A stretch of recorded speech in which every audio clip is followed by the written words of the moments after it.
The Ambassador Bridge, the link between Windsor and Detroit, two cities with a keen interest in football. And the spotlight tonight is on Windsor Stadium for the Canadian Junior Football League Final between the Calgary Colts and the Windsor AKO Fratmen.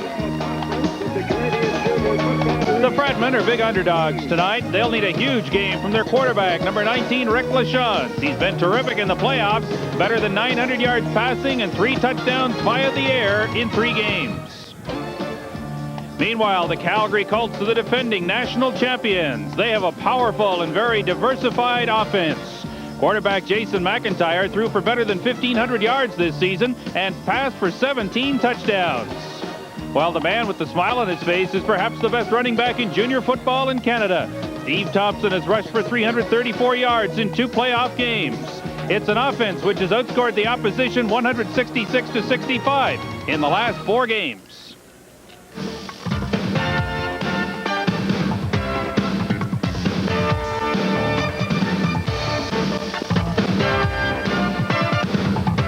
TSN presents the Canadian Bowl.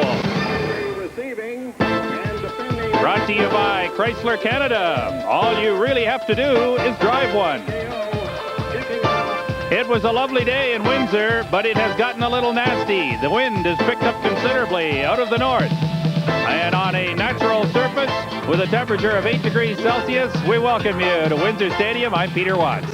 Both coaches agree there is no question the key man in this game is the quarterback of the Fratmen. Rick Lachance was number 3 on the depth chart when the season began, but the first guy went back to the University of Windsor Lancers, the second guy got hurt, and all of a sudden by the 3rd game of the season, Rick Lachance was the starter. He has been better as the season has gone along, and he has been terrific in postseason play. The Fratmen finished up with a 6-2 record, and Lachance directed his team to 3 victories over Ottawa, then the London Beefeaters, and then last week St. Hubert to qualify for the national championship.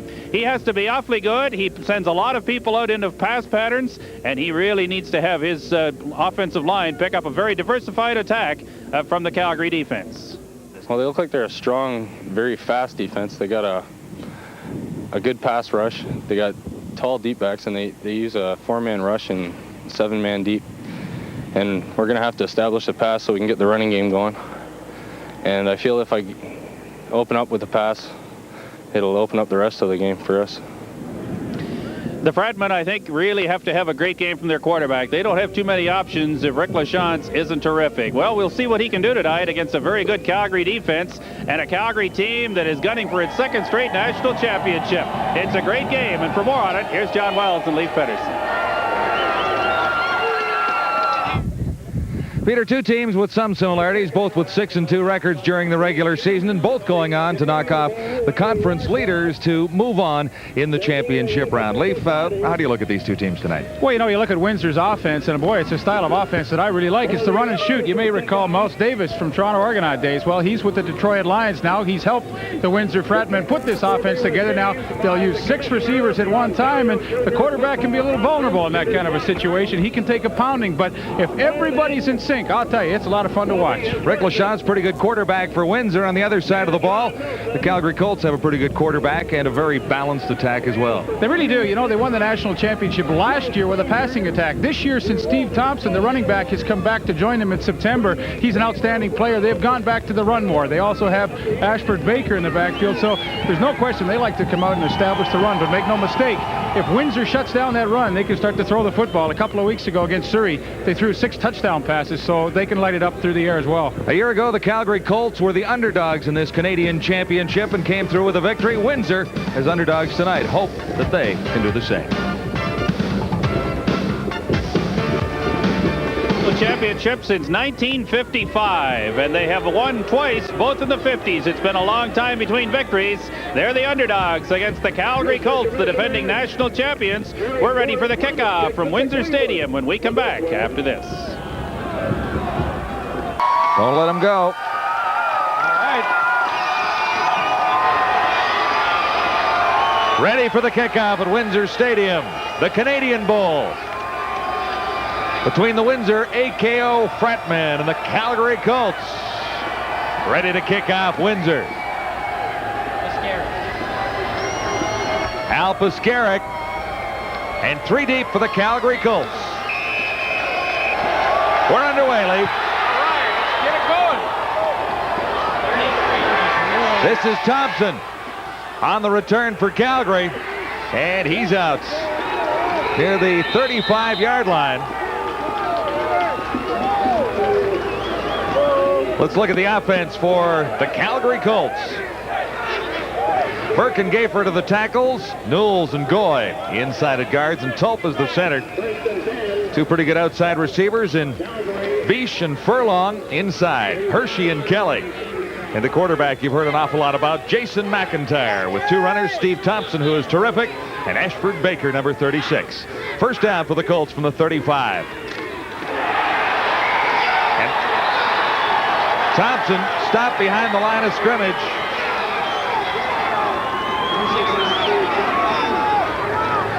And who got him there? Malarnick.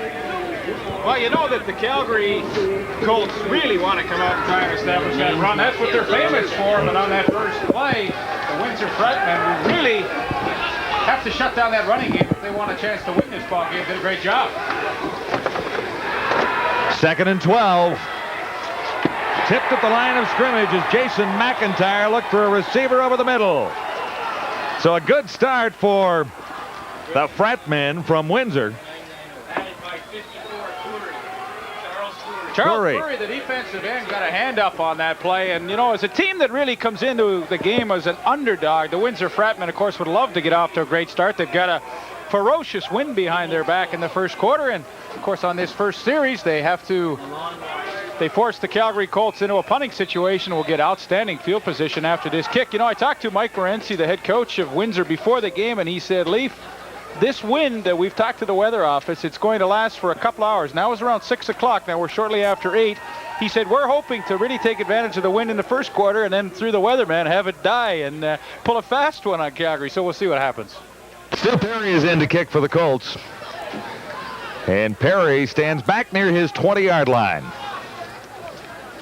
It is a gusty breeze blowing at Windsor Stadium tonight, the Canadian Bowl. Second time that they have battled for this championship. With the trophy at the end, the Canadian Bowl, although the history of junior football in Canada goes back a great many years.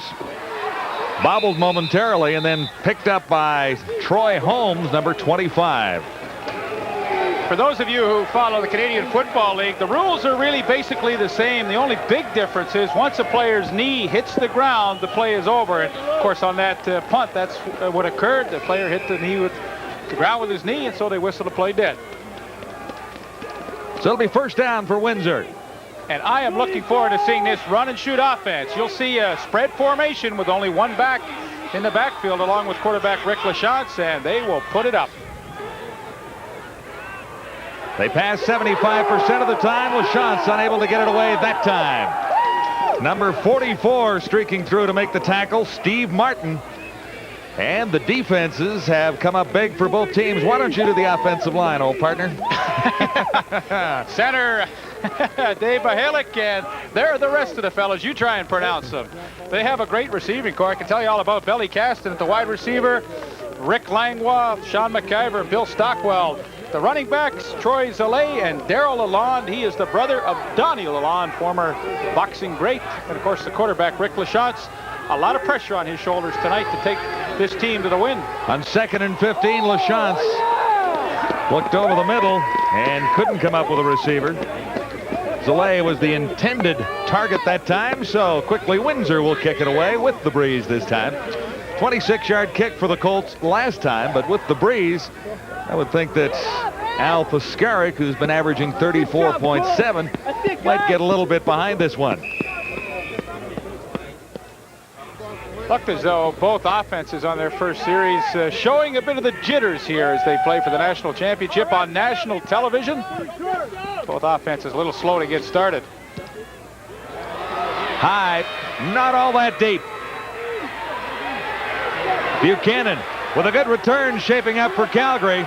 And Buchanan all the way down the sidelines, forced out at midfield. So the Colts will have terrific field position. First break of the ball game goes toward Calgary on a great kick return that time. 0-0 opening quarter, the Canadian Bowl in Windsor. Welcome back to Windsor Stadium, the Canadian Bowl. Windsor and Calgary battling for it this year. The Calgary Colts won a year ago at McMahon Stadium and claimed the first ever Canadian Bowl. First down, Colts at the 54. No score so far early in the opening quarter. Thompson, and he's a great runner.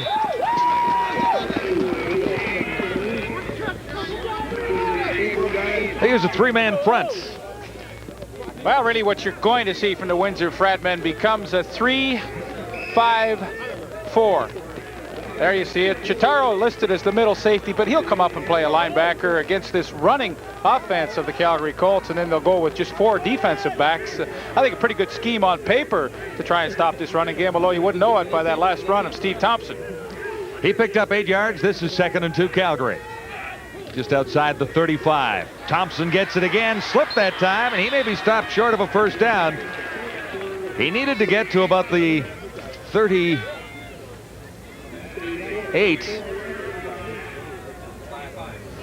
Pretty good kick-out block by Ashford Baker, number 36, the fullback in the scheme for the Calgary Colts, and Steve Thompson dives forward just enough to make it close. They will call for a measurement. Don't be surprised to see Calgary. I mean, everybody knows that they want to establish that running game. That's their strength, but their head coach, Keith Kendall, also indicated to us yesterday that they would try and fool Windsor early with some play action as well off that running game. Seemed like a pretty good idea. It's a good plan, no question about that.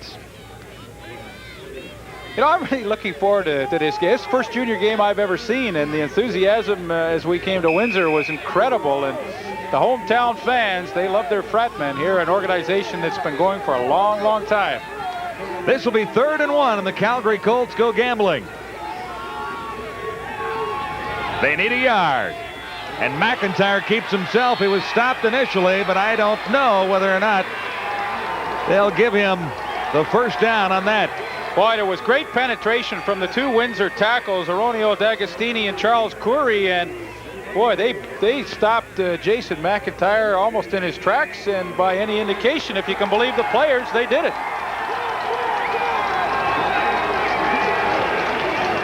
Well, the Colts offense heads off the field. No indication officially, but I would say that Windsor made the play. Oh, there you go. He's following the center, Lloyd Tulp. Boy, was that initial penetration. There he is, 54, Curry. Wow, that's a great play. 6 feet, 235 pounds, Charles Curry. And that is the first turnover of the match. Big play for Windsor. Very heartening for the Windsor Fratmen because they are the underdog, and people wondered whether they would be able to stop that run. So to be able to do it on a 3rd down gamble should give them a nice lift. 1st and 10 Windsor from the 44. They use the run and shoot offense, and Rick Lachance unable to get back to the line of scrimmage.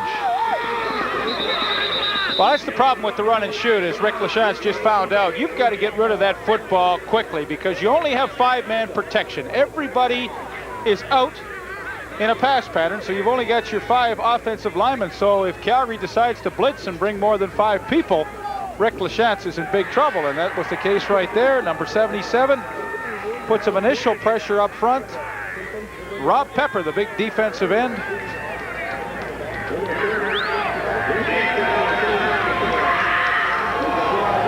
But there was a penalty, Leif. And I didn't see the flag come down, but a penalty will give Windsor first down. Illegal use of hands called against the Calgary Colts, and that'll be an automatic first down for Windsor. Out at the 54-yard line now. Let's see what Lachance can do from here. Low. Contending that. Ed Brown, number Brown, 77, yes. and a little better timing on that run and shoot to get him the ball quickly, but still.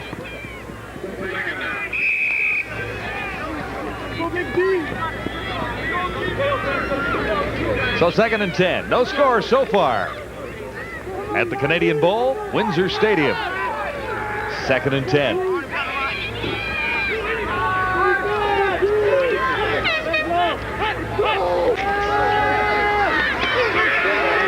Pressure on LaChance again, but he gets it away this time, and it's picked out.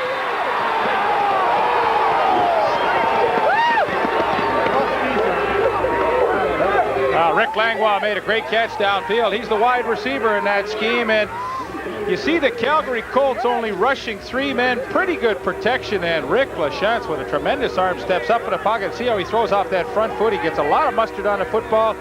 Good pattern by Rick Langlois, but you know what? I think he dropped it. Looked like he caught it initially. Langlois had his hands on the ball, picked it out of the air cleanly for a split second. But it goes as an incomplete pass. So Windsor ready to kick once more, and an injured Calgary player being attended to.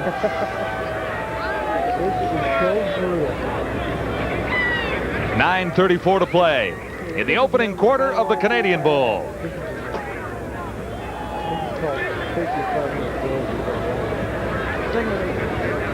Steve Martin, the injured Calgary Colts.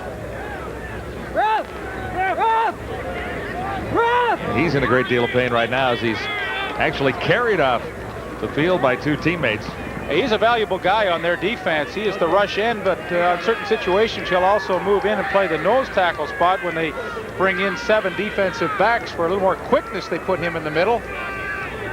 So losing him early certainly not helped their cause. Windsor Fratmen, you know, they had that wind. They have the wind here in the first quarter, and they have not been able to get anything generated with the run and shoot so far. Al Pascaric gets ready to kick on 3rd down. James Buchanan. And Buchanan slowed by the first man down and then surrounded by Windsor Fratmen. So the Colts will begin deep in their own zone. Good kick that time by Pascaric. 37-yarder. Make that a 41-yard kick. 0's still up. We'll be back. Welcome back to Windsor Stadium, the Canadian Bowl on tonight's. Hope you're enjoying the action. I'm John Wells along with Leif Pettersson and Peter Watts.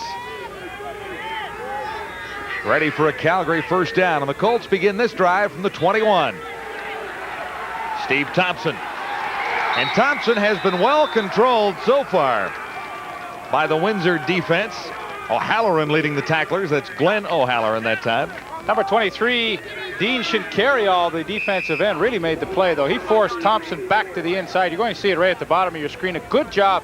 Force Thompson back inside where you're going to get a little help. There's 23, Dean Shinkariol, and of course the rest of the fellows show up, and they only limit that to a short gain. That's good defense. A gain of 3, 2nd and 7, Colts.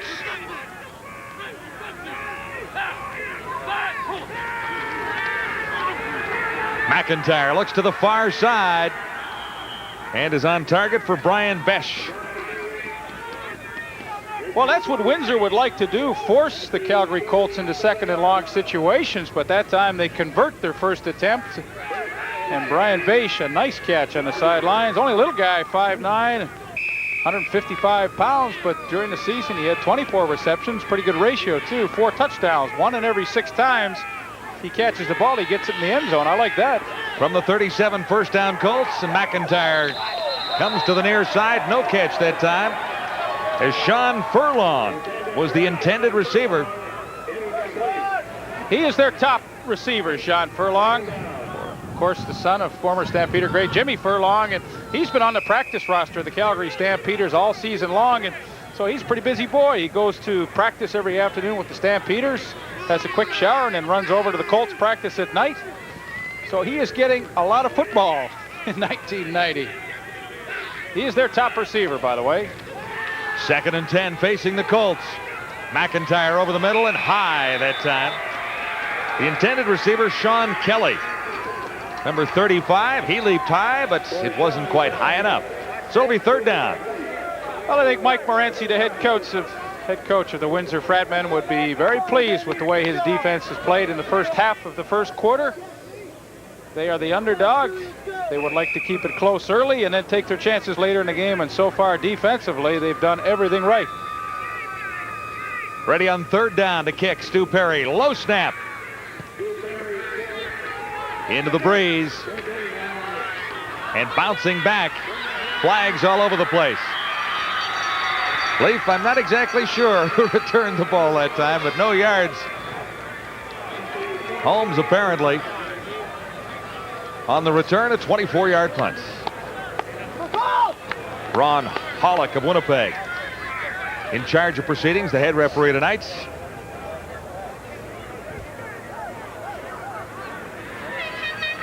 Now, when you were growing up in Winnipeg, were you a junior football fan? I used to watch the Winnipeg Rods. Actually, they became the St. James Rods. St. Vital Bulldogs were around at the time.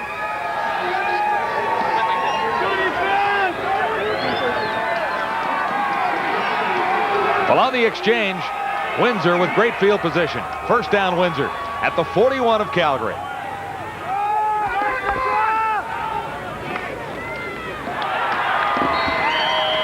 Troy Zlay carrying that time. 9 touchdowns rushing on the season. And they'll mark it down as a gain of 4, 2nd and 6, Windsor. No score so far. 6:54 to go in the opening quarter.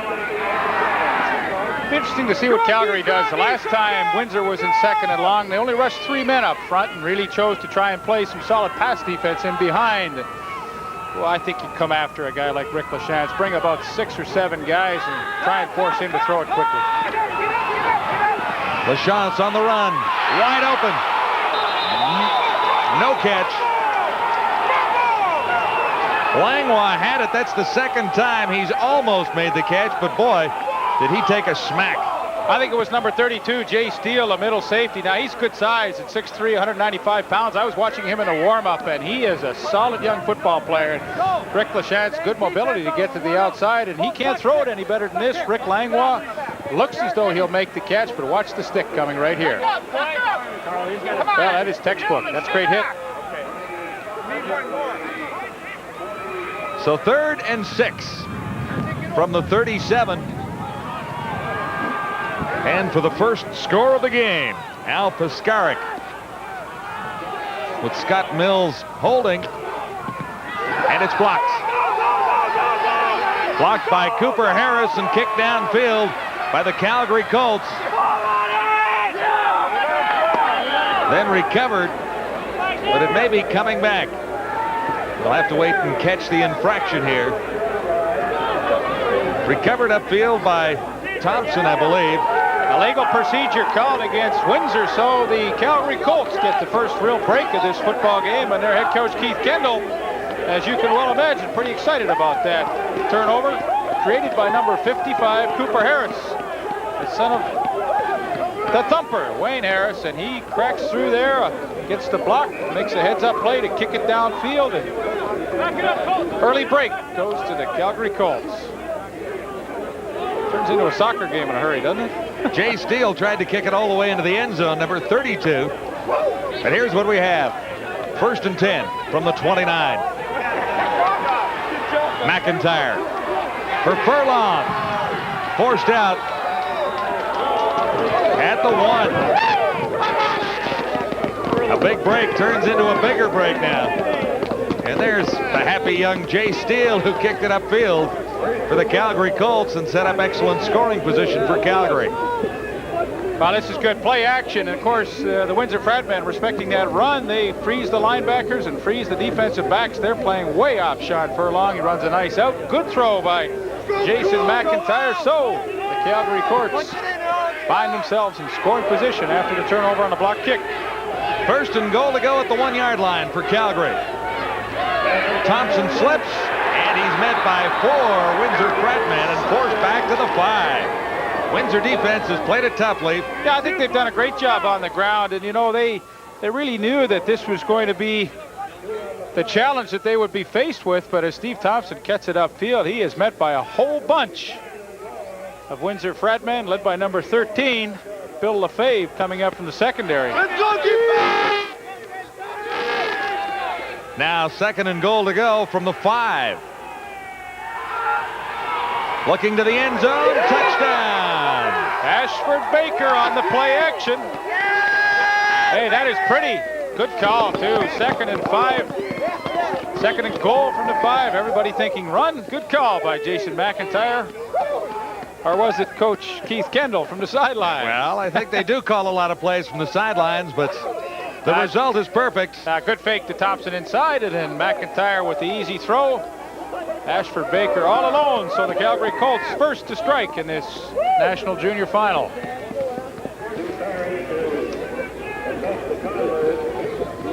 Stu Perry lines up for the converts. And it's good.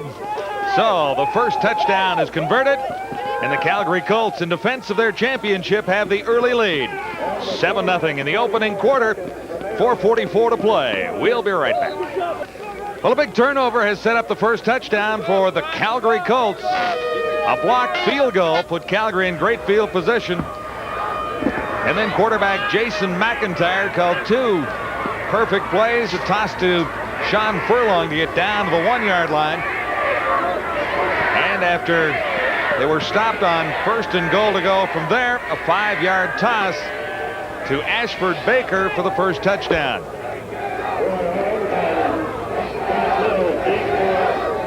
So we're ready for the kickoff into the final 5 minutes of the opening quarter.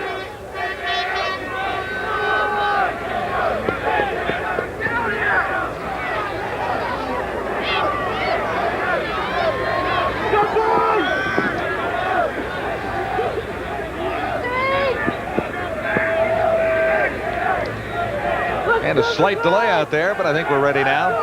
7-0 Calgary Colts, leading the Windsor Fratmen.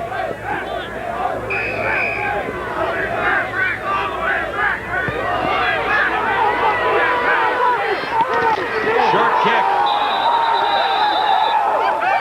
Stockwell got it. He was surrounded. That's Bill Stockwell around there, down there, Leaf, and he was absolutely surrounded by a horde of Calgary tacklers.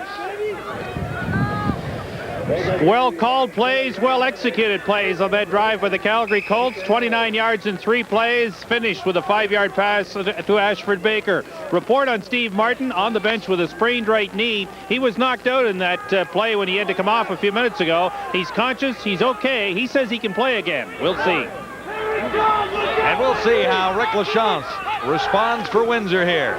A big charge again. Harris threw once more. LaChance, and no catch. Difficult to see the receiver diving for it there. It was number 2. Belly Caston. Yeah, Yes. Belly Caston. He should have had that one, it looked like, from our vantage point up here. And Rick LaChance does a nice job to get away from the pressure of Cooper Harris. But that's what I think you have to do to this run and shoot offense. You know, the run and shoot is an attack style offense, and I think you have to counter it with an attack style defense. You know, take a couple of gambles and try and get to LaChance quickly. And that time Harris broke through. Couldn't make the tackle, but he put some nice pressure on him.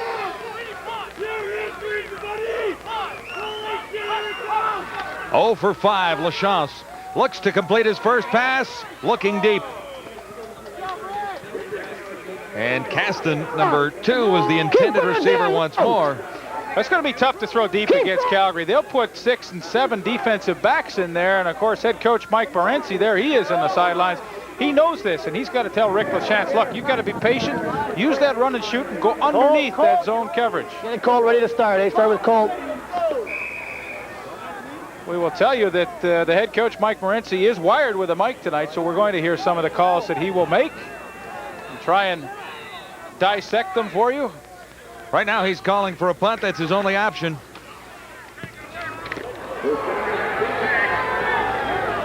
High. Bouncing down near the 30. And this is Steve Thompson. Good return to the 45, a 40-yard kick. Well, defensively, let's see what the Fratmen have come up with here. That was a wheel. That was a wheel. Why? The wheel out of there.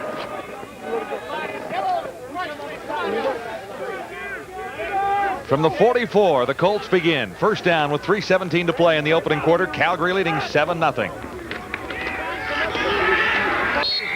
Steve Thompson stopped after a gain of 1. Rob McIntyre, nice job, number 64 from the defensive end, to cut down and get Steve Thompson before he can get any momentum there. And, you know, really, Outside of the one long pass play to Sean Furlong, I think the Windsor Fratmen have done a nice job on defense here in the first quarter. There's number 64, Rob McIntyre. He's good size, 6'3", 213. Pretty good quickness on the outside. That's it. 2nd and 9. McIntyre puts it up and has a completion inside the 45. Sean Kelly, number 35. There's a flag down back in the Colts backfield, and I think we might see a little holding, and it'll come right back. Yeah, that's unfortunate. Sean Kelly did a nice job to find a soft spot in that Windsor zone defense, but of course the penalty will nullify that good catch and bring it back, and the Windsor Fratmen need a bit of a break here. Calgary looks like they have settled down, and of course they are the favorite. We thank the good fans in Windsor for that little plug there. AKO on TSN. Terrific football tradition in Windsor, Ontario. The AKO Fratmen have been around for a long time. Is that over 60 years, is that? Yes, last time they won a championship was almost that long ago, though, 1954. Interception possibility, but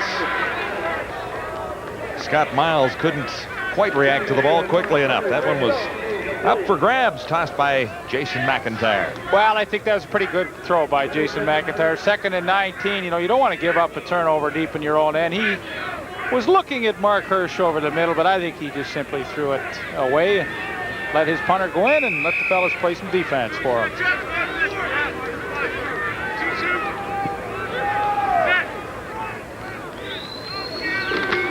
Stu Perry stands back at his 20. Pretty good charge, not a deep kick. Taken by Troy Holmes, and flags should fly and do. Holmes losing some yardage, looking for an extra yard or two. 17-yard kick. But on the return, Holmes lost a bundle even after grabbing the penalty. Well, I think it was a good move. He knew he had the penalty, so he thought, well, I'm going to give up some yards, and if I can ever get to the outside, great. If I can't, hey, it's coming back, and we're going to get at least 5 or 15, depending on how they call it. He's their best defensive back. Troy Holmes plays the right corner, was a conference all-star this year. See the height and weight on him. He's a good football player. 1:56 to go in the opening quarter.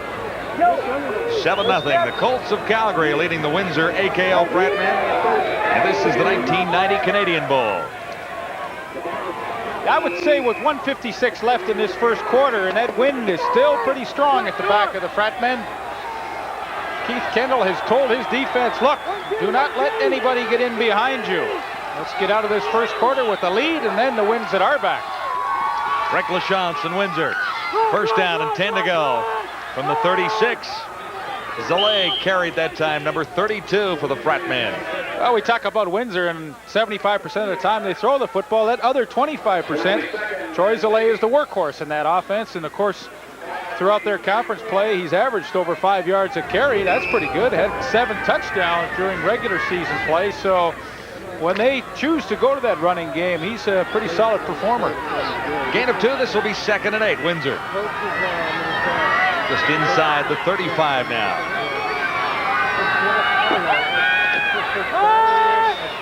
Big pressure on LaChance once more, and he had to unload in a hurry as he looked to the far side for Ed Brown, number 77.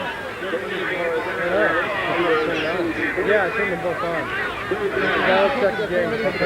Less than a minute to go in the opening quarter. 7-0 Calgary. And I don't think Windsor has picked up a first down yet in this quarter. And our statistician, George Cootie, shakes his head vigorously, indicating that they have not picked up a first down except one on a penalty, and I'm not going to count that. No, it wasn't an earned first down. No. It'll count in the stats, but I'm not counting it. 47 seconds left in the opening quarter. This is where Windsor had problems before with a blocked field goal. This time, Skarek is wide. But it goes for a single point. And the Fratmen are on the scoreboard with 31 seconds to play in the opening quarter. I guess that's one of the Frat brothers there. 31 seconds to go. 7-1. Colts lead the way. Not a bad night for football in Eastern Canada, though, on November the 10th. Pretty nice evening, except for that wind.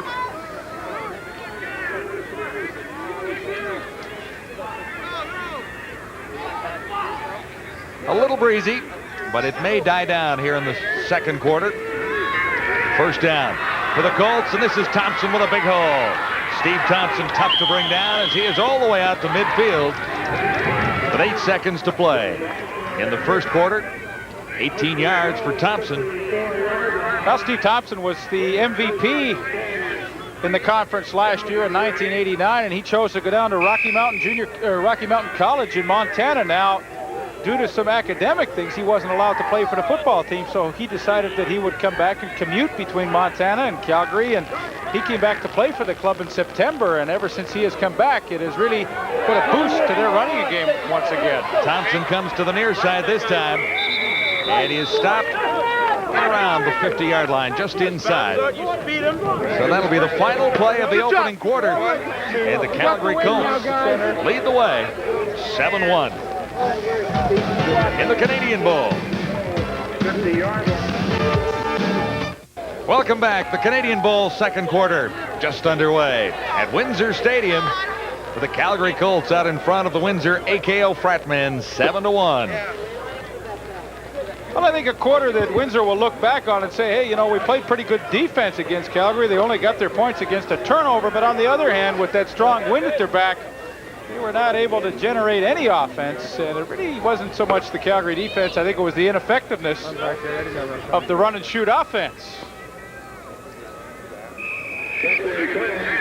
Jason McIntyre at the controls for the Calgary Colts. 2nd and 10. Now just inside the 33.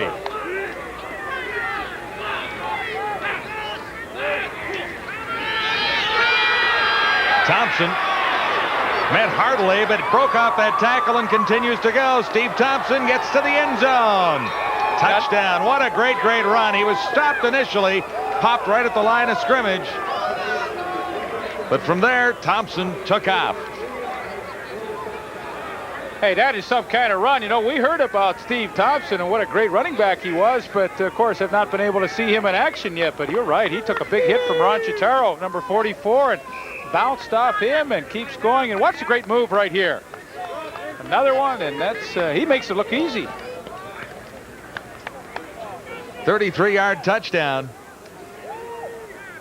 And it is now 13-1. There's the hero of the moments back in Calgary. And here with all the Colts fans making this journey down for the Canadian Junior Football Championship. Snap got away.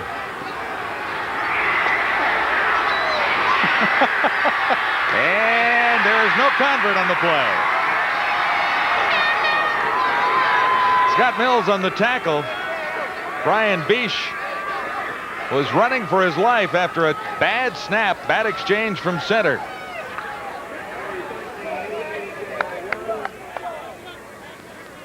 So 13-1 is the score right now.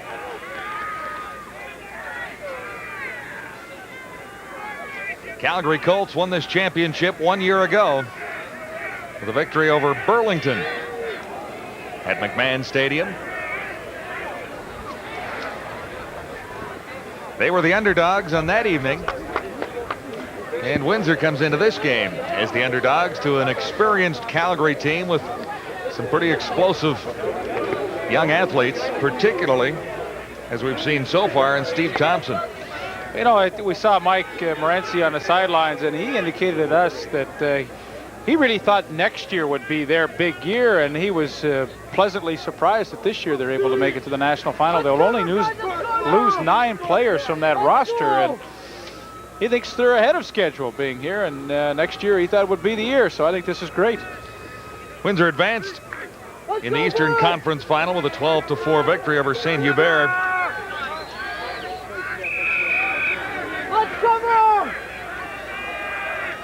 Ready now for the Colt kickoff.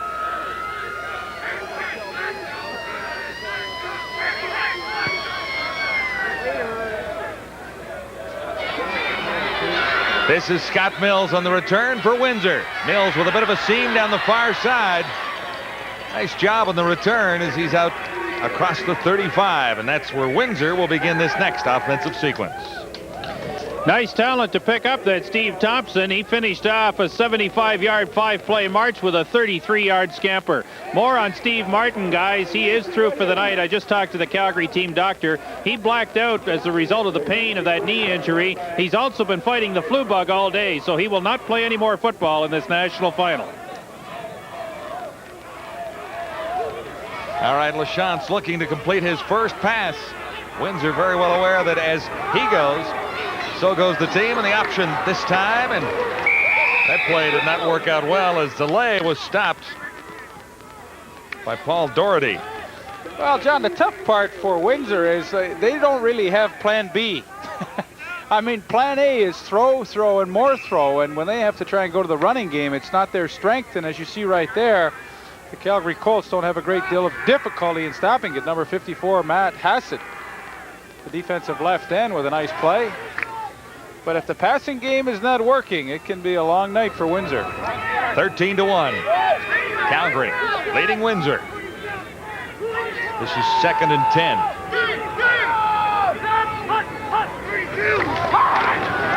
More heat on LaChance, looking to the far side. And a flag comes down. Might be a little interference call coming our way over here. That's really what Belly casting a little too tight, I believe. It's really what I was saying, John. I think you should attack this attack-style offense, and that's what Calgary did, and the pressure was in so quickly on LaChance. He didn't have an opportunity to even look at somebody downfield, and of course that pass incomplete. We'll see if they benefit from this penalty call. 12:21 to play in the second quarter at Windsor Stadium tonight. The 1990 Canadian Bowl. Nice crowd on hand here, Leaf. Place looks full. Looks full to me. They tell me the capacity is around 5,000 here, so an excellent crowd. There you see the far side of the field from our broadcast location.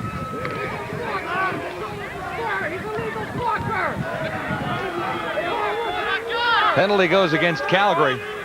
Interference. So it'll be 1st and 10. See if LaChance can take advantage of the break. Looks long. Nice pass. Nice catch. Headed for the end zone. And forced out near the 30-yard line. Belly Caston. Well, Belly's only a little guy, 5'8", 165 pounds, but he was a conference all-star this year, and he shows you why on that one. That's great concentration to make that reception. Rick LaChance with a tremendously strong arm, throwing into the wind 39 yards down the sidelines, and what a great catch that was for Belly Caston. They find themselves trailing in this ball game 13-1, need a big play, and Belly got it for him. Jay Steele was the last man back. He made the tackle, and it is 1st down now. Windsor at the Colts 30.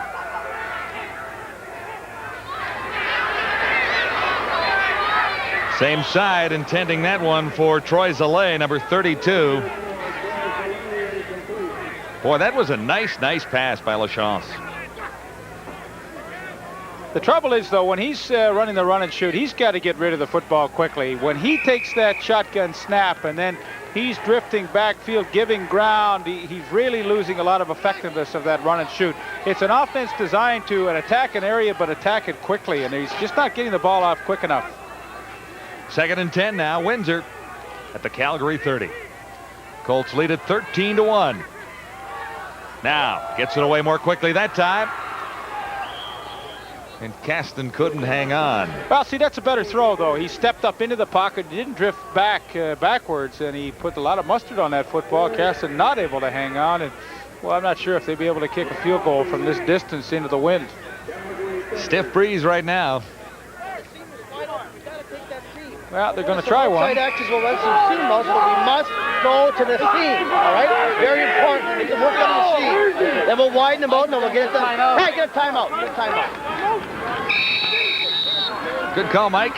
Mike Morenzi. You can hear rather clearly down there. We have a microphone on the Windsor coach tonight. Go. Yep. So they'll think this one through. Yeah. Stiff breeze. Competition.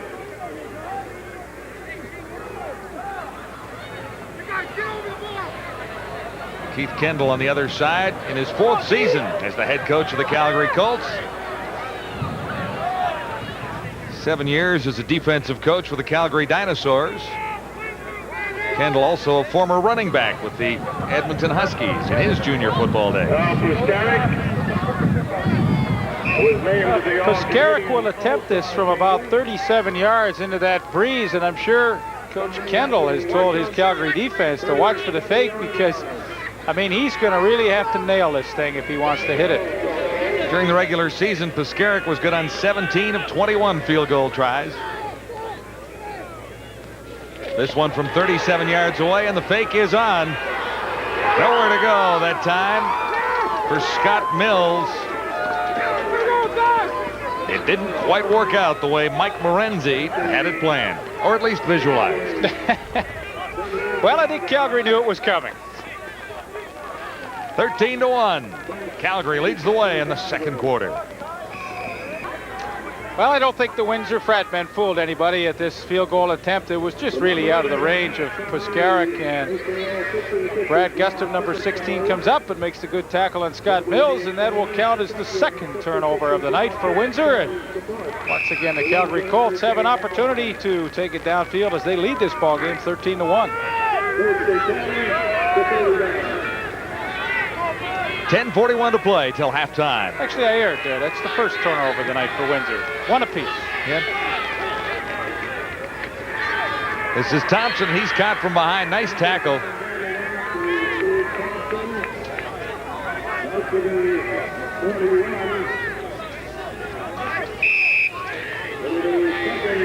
McIntyre coming up to catch Thompson from behind.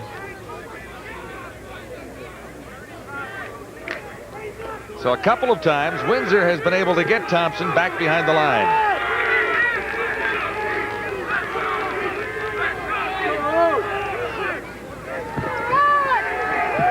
On second down, McIntyre on the run, throwing over the middle. Furlong has it, and a big first down for Calgary. Sean Furlong has been the most effective receiver tonight. Well, that's why Calgary was heavily favored coming into this football game. They have a diversified offense, and of course, you know, the running game with Steve Thompson so effective, and then when McIntyre can get to the outside, he's got great receivers like Sean Furlong downfield to find open areas, and they did a nice job. That's the second big catch he has made. He set up their first touchdown with a catch down to the 1-yard line, and that was a 24-yard pickup for him right there. 1st and 10 now. Colts at the Windsor 46. McIntyre back, looking deep once more for Furlong, and that time he had tossed his receiver. Well, talking to their head coach Keith Kendall yesterday at a meeting, he said that number 30 Scott Mills, the left corner of the Windsor Fratmen, was the guy they wanted to work against, and so far that's held true here in the first half as Furlong has had a couple of big catches in Mills's area, and of course that time right there on the play action trying to get one over the top of number 30 Scott Mills. From the 46, 2nd and 10. 9:13 till a half.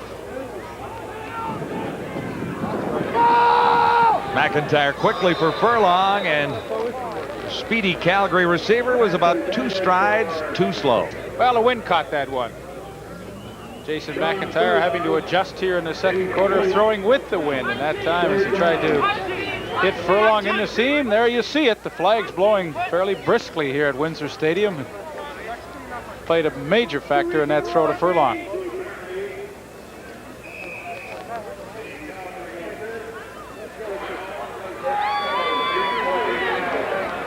Okay, you stay close, okay? Stu Perry. From his own 50, high snap. He brings it down, gets it away. And it rolls out of bounds, so no return for the Fratmen there. 8:47 to play till halftime.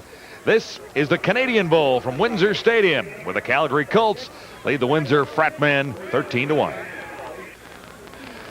And welcome back to Windsor Stadium for the Canadian Bowl. Second quarter. Calgary has the lead on 2 touchdowns. 1st and 10 to go. For Windsor, starting deep in their zone this time from the 15. See what quarterback Rick Lachance can come up with here. Shotgun. Firing quickly over the middle. Picked up. Easily intercepted. And this could be another Calgary touchdown. Going in for the score, Tom Sturkenberg. Number 21, 31-yard interception return for the touchdown. And there was a little miscue between quarterback and receiver there. Well, he had a receiver going down the seam, and Tom Sturkenberg was just sitting back in a nice deep zone coverage. That's what Calgary likes to do, keep everything in front of them. And there you see, pass underthrown, and Sturkenberg, who was a wide receiver for a couple of years down at Bakersfield Junior College, and that, of course, helps him to read pass patterns coming his way.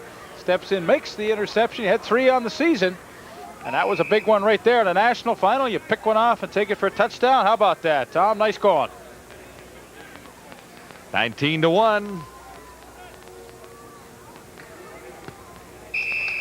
Add one more to the Calgary total. And we'll look once more to see what exactly went wrong between Rick Lachance and his intended receiver. Well, it looks as though he's trying to hit Troy Zalay out of the backfield right down the seam, and Zalay goes into the middle, and Rick Lachance throws it to the outside. Tom Sturkenberg with the easy interception. Didn't really even need a good block up front to get into the end zone. One more peek down the seam, and receiver goes one way, ball goes the other way in a hurry.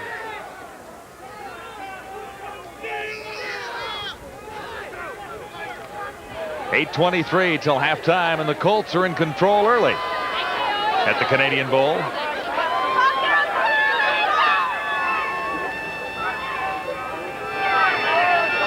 Andy Vasily is the backup quarterback listed on the Fratmen depth chart.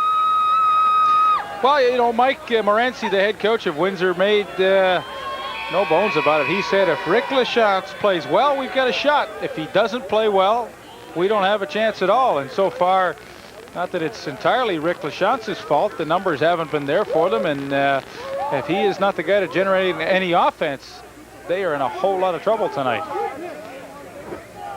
Ready for the Colts kickoff now.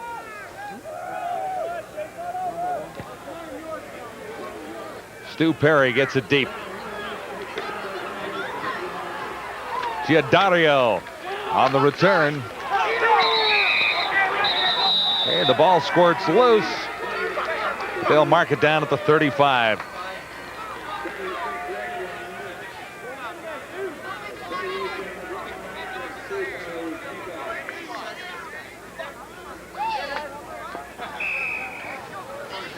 .8:14 to go till halftime. 20-1. Calgary Colts lead the way.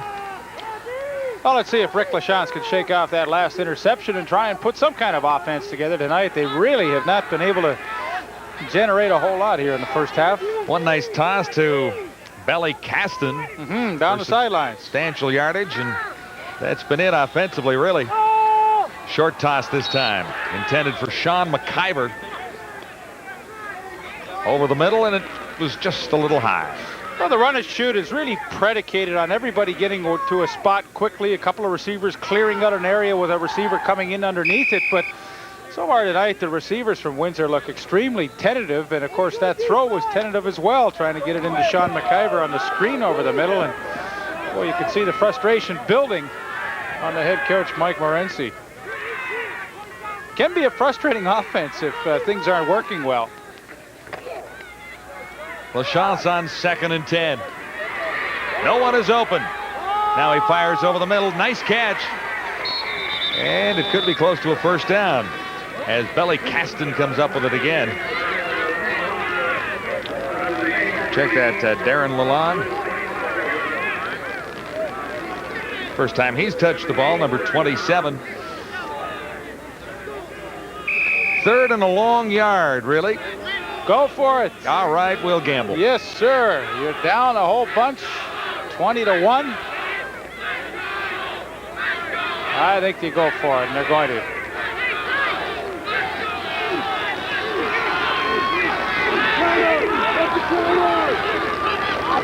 Quarterback keeps himself. Flags are down as Lachance went for the first down. Well, I think Lachance better hope Calgary's offside. I don't think he made it.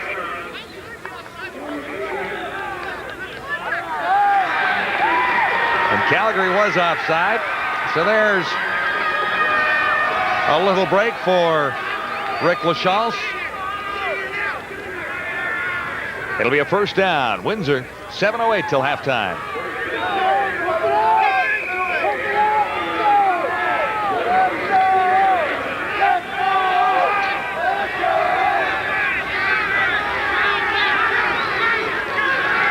That's the fourth first down.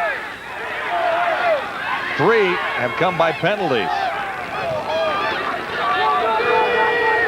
This is Lalonde, and Calgary defense read it well. Strung Lalonde out for a loss of close to 5. Craig Berger leading the way that time. Craig Berger did a nice job coming in from the middle safety spot to turn the play back to the inside where he would get some help. And not a situation that Windsor would like to be in. Second and about 14 to go. Calgary, you know, they've got 7 defensive backs in there. They're just going to sit back and try and keep everything underneath them. Second and 15 will make that.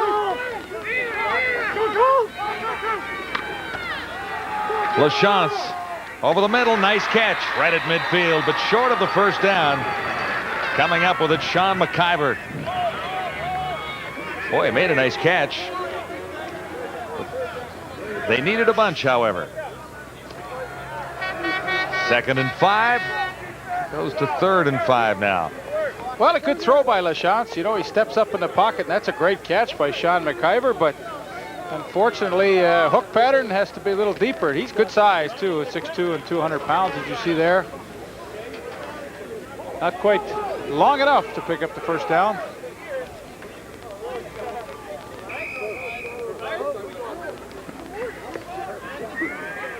Al Piskarik standing at his 40 for this 3rd down kick.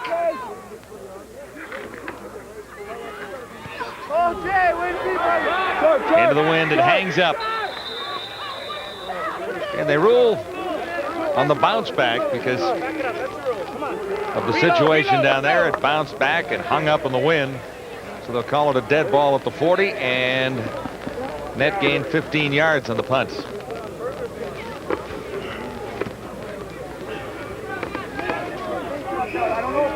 Ron Halleck of Winnipeg in charge of proceedings here tonight.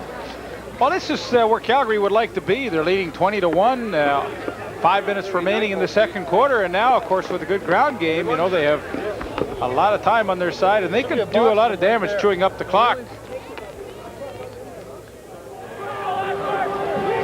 Ashford Baker, and what a run he's got going. Baker finally dragged down near the 30-yard line, far side of the field.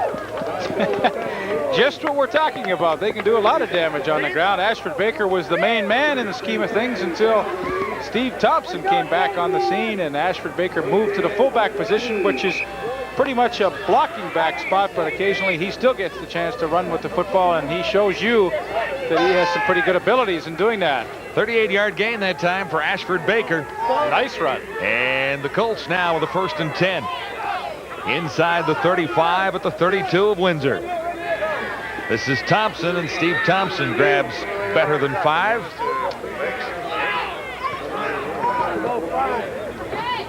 This Calgary team is just an awful lot bigger than the Windsor team, too, Leaf, when you look at the way the players stack up out there. Well, the front line, the offensive line, is a lot bigger than the fellas they're blocking against, and boy, they're in such a great opportunity now for quarterback Jason McIntyre. He's got the run firmly implanted in the defense of Windsor, and a little play action might look nice right now. On 2nd and 5, far side, Furlong has the first down, and he is down inside the 15. Long way over there from our vantage point, but it was Furlong making the catch.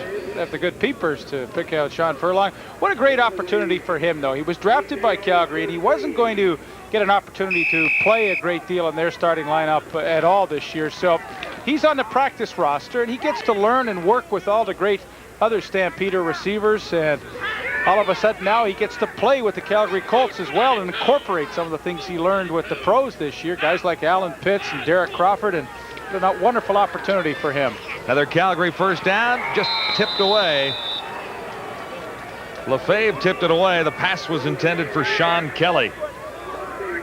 Talking about Furlong, 3 receptions, 68 yards so far.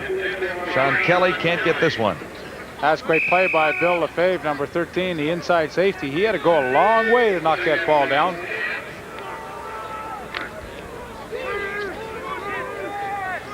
Colts now have a 2nd and 10 at the 14 of Windsor with 3:39 to play in the first half. Good fake by Jason McIntyre, gets pressured now and fires short of the target. Intending that one for James Buchanan. And one of the few times that Calgary was in 2nd and long, and Windsor takes advantage. They come with the blitz. Bill Lefebvre on the safety blitz comes and forces McIntyre to throw that ball short, and McIntyre is the injured ball player as he took that hit from Bill Lefebvre. McIntyre has had injury problems this year. I think a rotator cuff in his shoulder. Boy, any of you out there that have ever had problems with your rotator cuff, you really wonder how a quarterback can throw and function with it. So he obviously has a high threshold of pain. There you see 13 Bill Lefebvre coming there, and he forces McIntyre to run with it, and watch as he goes down. See if that, well, we can't quite see it there, but looked like that right shoulder took a bit of a hit as he went down to the ground.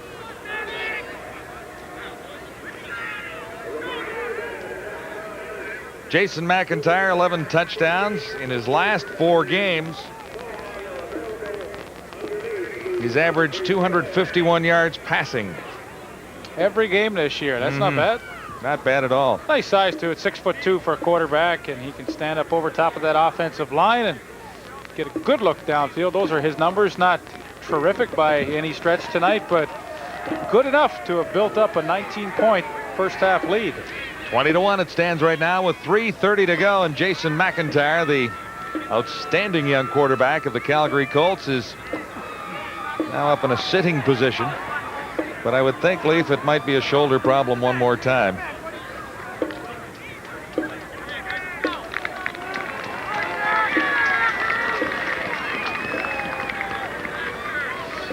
Well, I mean, I had rotator cuff problems a few years ago, and I can't imagine how he can throw the football.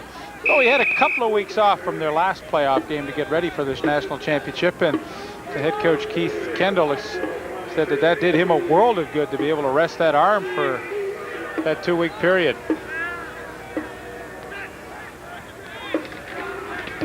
Field goal try, and it is good. That makes it 23-1 with 3:11 to go. The Calgary Colts out in front on target that time. The field goal try, Stu Perry. 23-1. Well, the tough news for the Calgary Colts right now, despite the lead, their star quarterback Jason McIntyre injured in the last sequence, and we don't know exactly when or if he'll be back in the game.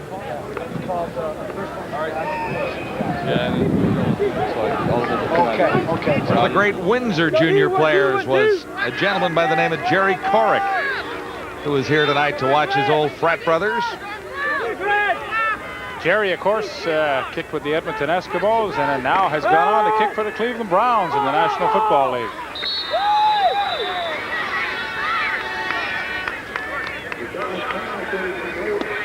Rick LaChance has his problems continuing as he tries to get Windsor back into the game. 3 of 16 for 58 yards, 1 interception. That went for a touchdown. The one big toss to Belly Caston down the far side. And that's been it. 2nd and 10.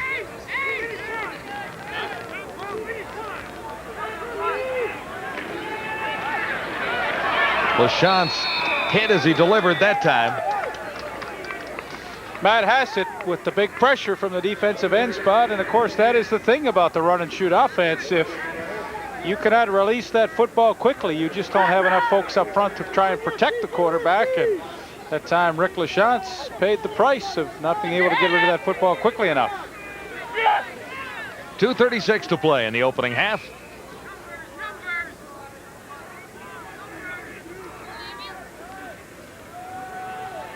Al Paskaric in to kick it away again, into the breeze.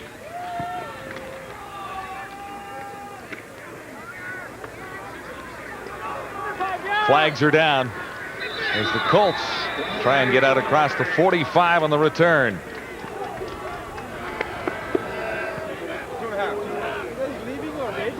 James Buchanan returning that time for Calgary. Mike Morenzi in his 8th year with this Windsor junior program. He played for the Windsor Fratmen from 77 to 79.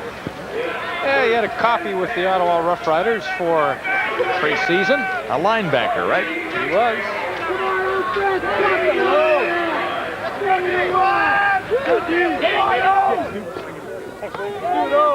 On the penalty, Colts have great field position beginning this drive from the 49 of Windsor. 1st and 10 with 2:25 to go. Calgary leading 23-1. And a new quarterback in the scheme of things there. Lyle Fee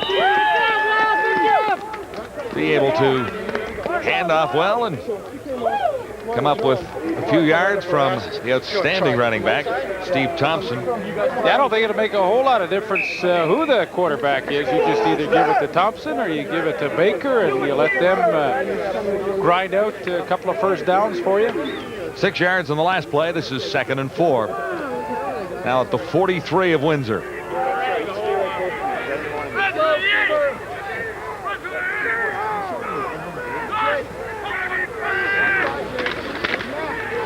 Thompson once more, another big hole, and another Calgary first down as Thompson slashes inside the 30.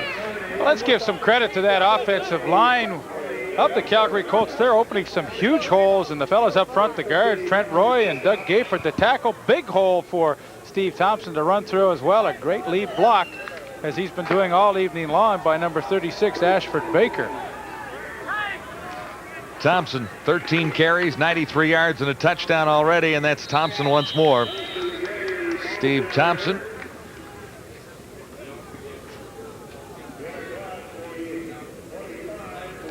He gets inside the 25-yard line on that carry. A minute 36 till halftime. Almost 100 yards for Thompson. This will be 2nd and 5 for the Colts at the Windsor 24. Lyle Fee, the quarterback. And Baker carries this time. Baker heads to the end zone and scores. Ashford Baker.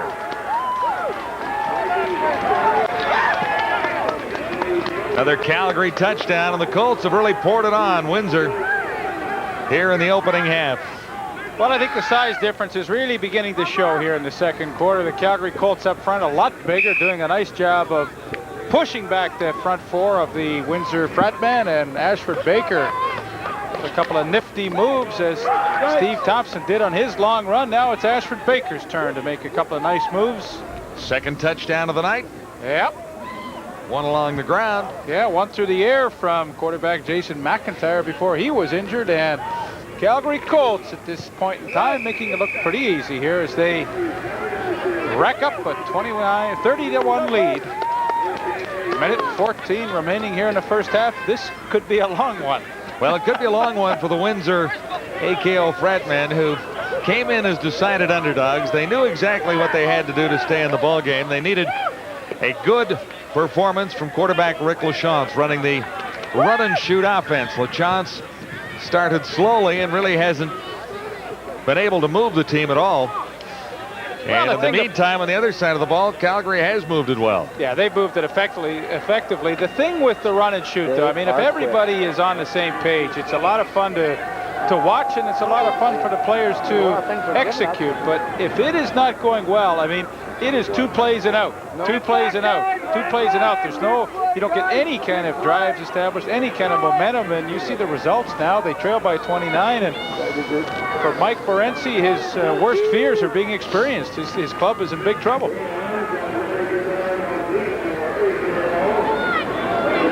So ready now for another Colts kickoff, and the Colts have been busy kicking off. Manny Giardo is the closest receiver to this sideline. Stu Perry with the wind at his back for Giardo. A little scooter of a return guy, and he's out near the 20. Giardo stopped there. Here's the latest scoring drive of the Calgary Colts. 49 yards in 5 plays. Just over a minute off the clock. 24-yard run by Ashford Baker, who's a very nice compliment to Steve Thompson in that Calgary backfield. And that makes it 30-1, Pete. 1:07 to go in the opening half, and Windsor starting this drive deep in the Fratmen zone. 1st and 10, beginning at the 18.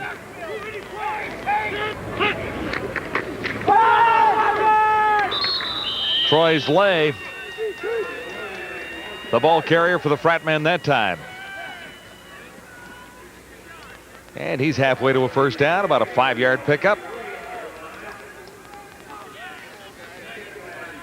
I guess we better make it a 4-yard pickup, 2nd and 6. Time ticks off in the first half. This is the Canadian Bowl from Windsor Stadium.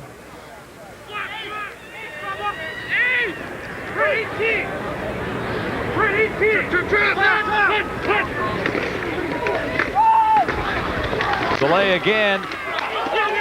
And does he come close to the first down, or does he lose the football? It is a fumbled ball, and the Colts have their 4th turnover of the night. Matt Hassett comes up with the recovery. Number 46, Jeff Bruner, who's in the game now at that linebacking spot, put a great hit on Troy Zalay, and you'll see the ball come loose right here. There's the hit.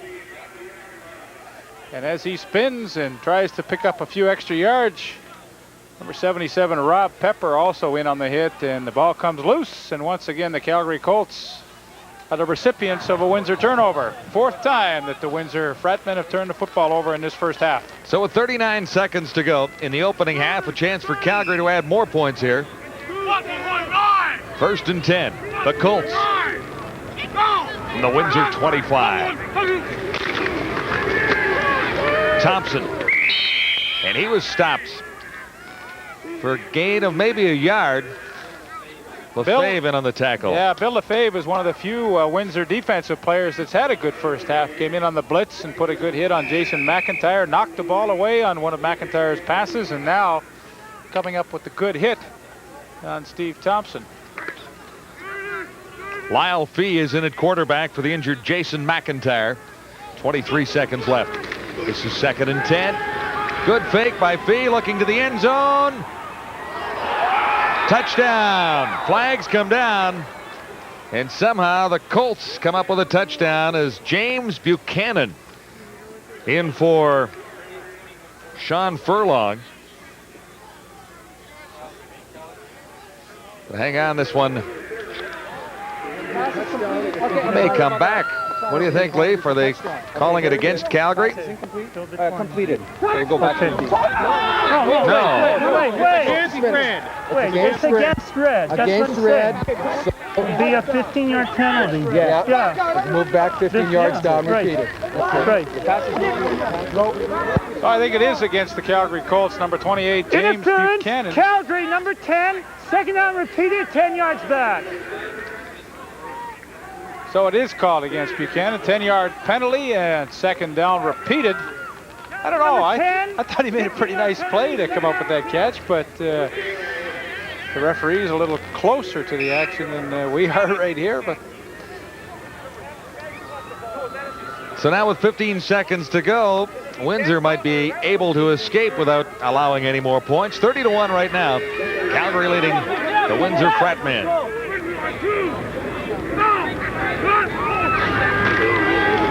This is 2nd and 10.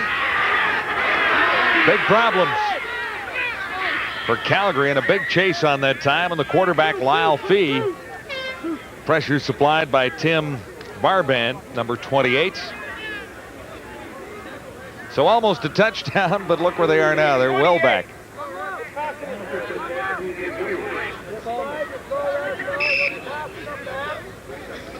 good pressure. One of the few times the Windsor Fratmen have been able to put pressure on the Calgary quarterbacks, and the result was an incompleted pass. And 8 seconds to go, first half. Stu Perry lines up for a long field goal try, but he does have the wind at his back. Brian Besh holding. And Perry is on target with 2 seconds to go in the half. Perry blasted through. 47-yarder. How about that? That's great kicks, too. Absolutely. 7 of 8 field goals for Perry on the season.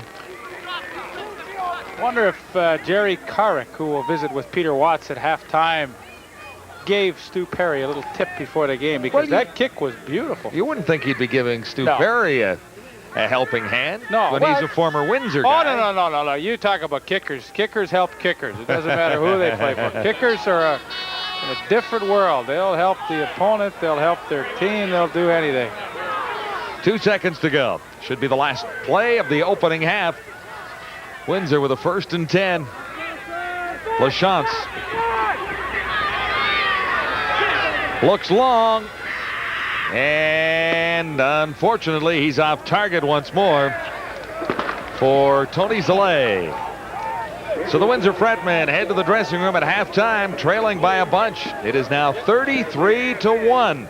First half all wrapped up at the Canadian Bowl here in Windsor. Jerry Carrick joins me now. We have 22 players from the Fratmen have gone to the CFL, and one of them has gone to the NFL, and that is, of course, Jerry Carrick, who's having a good year personally in Cleveland, although I know the team is struggling a little bit.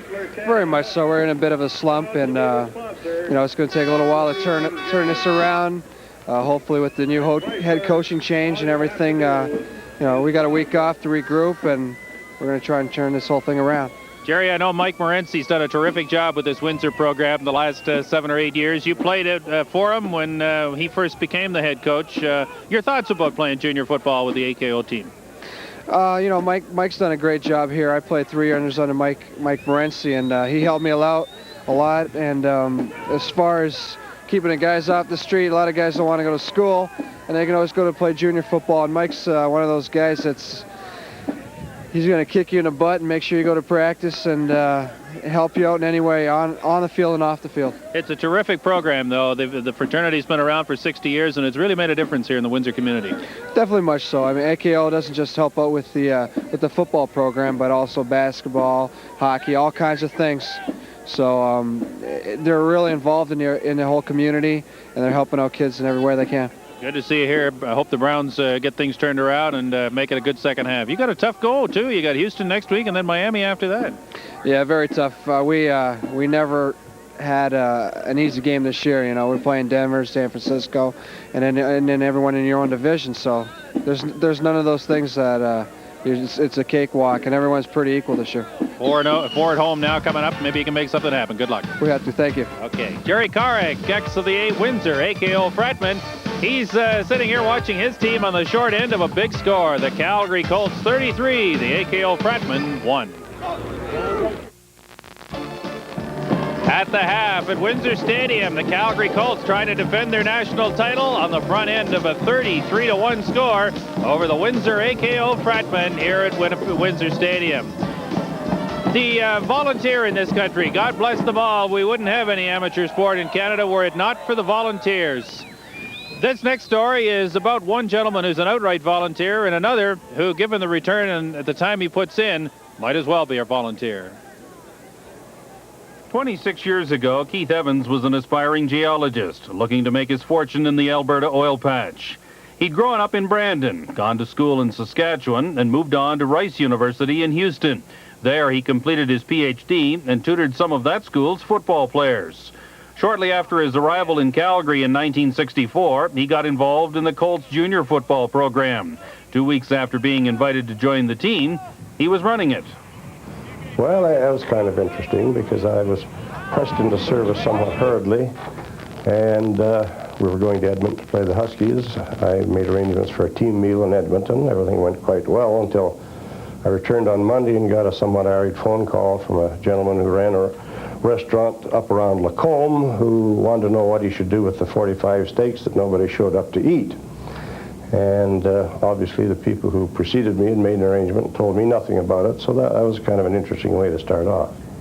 Despite the rocky start, Evans persevered, and except for a brief hiatus a decade ago, he's been the general manager of the team ever since. Despite Evans' hard work, the Colts struggled for much of the next 20 years. Then, 4 seasons ago, Evans and the board decided to increase the coaching budget and find somebody to breathe new life into the Colts program. Evans' choice as head coach was Keith Kendall, mid-to-4 insurance adjuster with an impressive 30-year coaching resume. That decision was the turning point. I think it was sort of an easy challenge because really there was only one way to go, and that was up. We couldn't do any worse than what the team had been doing over the last 5 or 6 years. And we just made the one provision with Keith when we talked about it, and that was if I could get a good bunch of coaches to help me. And from that day right up till today, I've been, really blessed. I've had great guys working with me in the other coaching ends. Kendall's approach and a lot of help from his assistant coaches has paid off.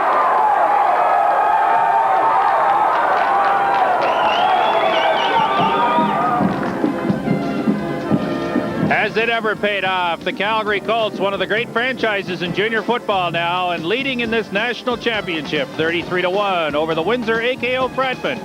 More to come from Windsor Stadium here on TSN. Stay with us. 33-1, the Calgary Colts lead the Windsor AKO Fratmen here at halftime at Windsor Stadium of the Canadian Bowl, live here on TSN. In 1929, a group of 7 high school students got together and formed what became the AKO fraternity. Herb Norwood was one of the people at that first meeting, held at the home of the guy with the best cook in the family, I think was the plan, eh? Yeah, his mother was a chef. Tell me. She had lots of pastries and beautiful things to eat. Well, that settled the concession problem, but tell me about the fraternity. How did it get started? Why did it get started? Well, actually, it was just a group of high school friends that thought we would get together and have some fun for our friends and put on some dances. And in those days, 1929, things were, as you know, it was Depression years and no money around. So we used to hold our meetings at various homes. And gradually we expanded out to get into sports, but this only took place after the war. What a job you've done, too, with football and especially basketball here in the Windsor area. It got a lot of young people involved in the game and off the streets, and I know that's the thing that pleases you the most. Well, in our glory years in the 50s, we ran 4 Canadian championships here. We won 3 of them. We had a basketball team that won 7 Dominion championships. And we've also sponsored minor football. We have girls volleyball, track teams. We've done a lot. We've also contributed to the city, the AKO Memorial Park. It's a neighborhood park and we have a clubhouse there that the public enjoy. And you see people like Jerry Corey come through the program and young Rick Lachance and some of these people, the work is worthwhile. Right. Yeah, during the years, we have a lot of people that have gone up into the CFL. And Jerry, of course, is now with the Cleveland Browns. And we're very proud of him. Well, it's a great program. And 61 years after you went to the first meeting, you were out on the East Side Grandstand tonight selling admission tickets or raffle tickets or whatever it takes to keep it going. Right. Takes a lot of work. But we're glad that, unfortunately, we're not putting on too good a show tonight.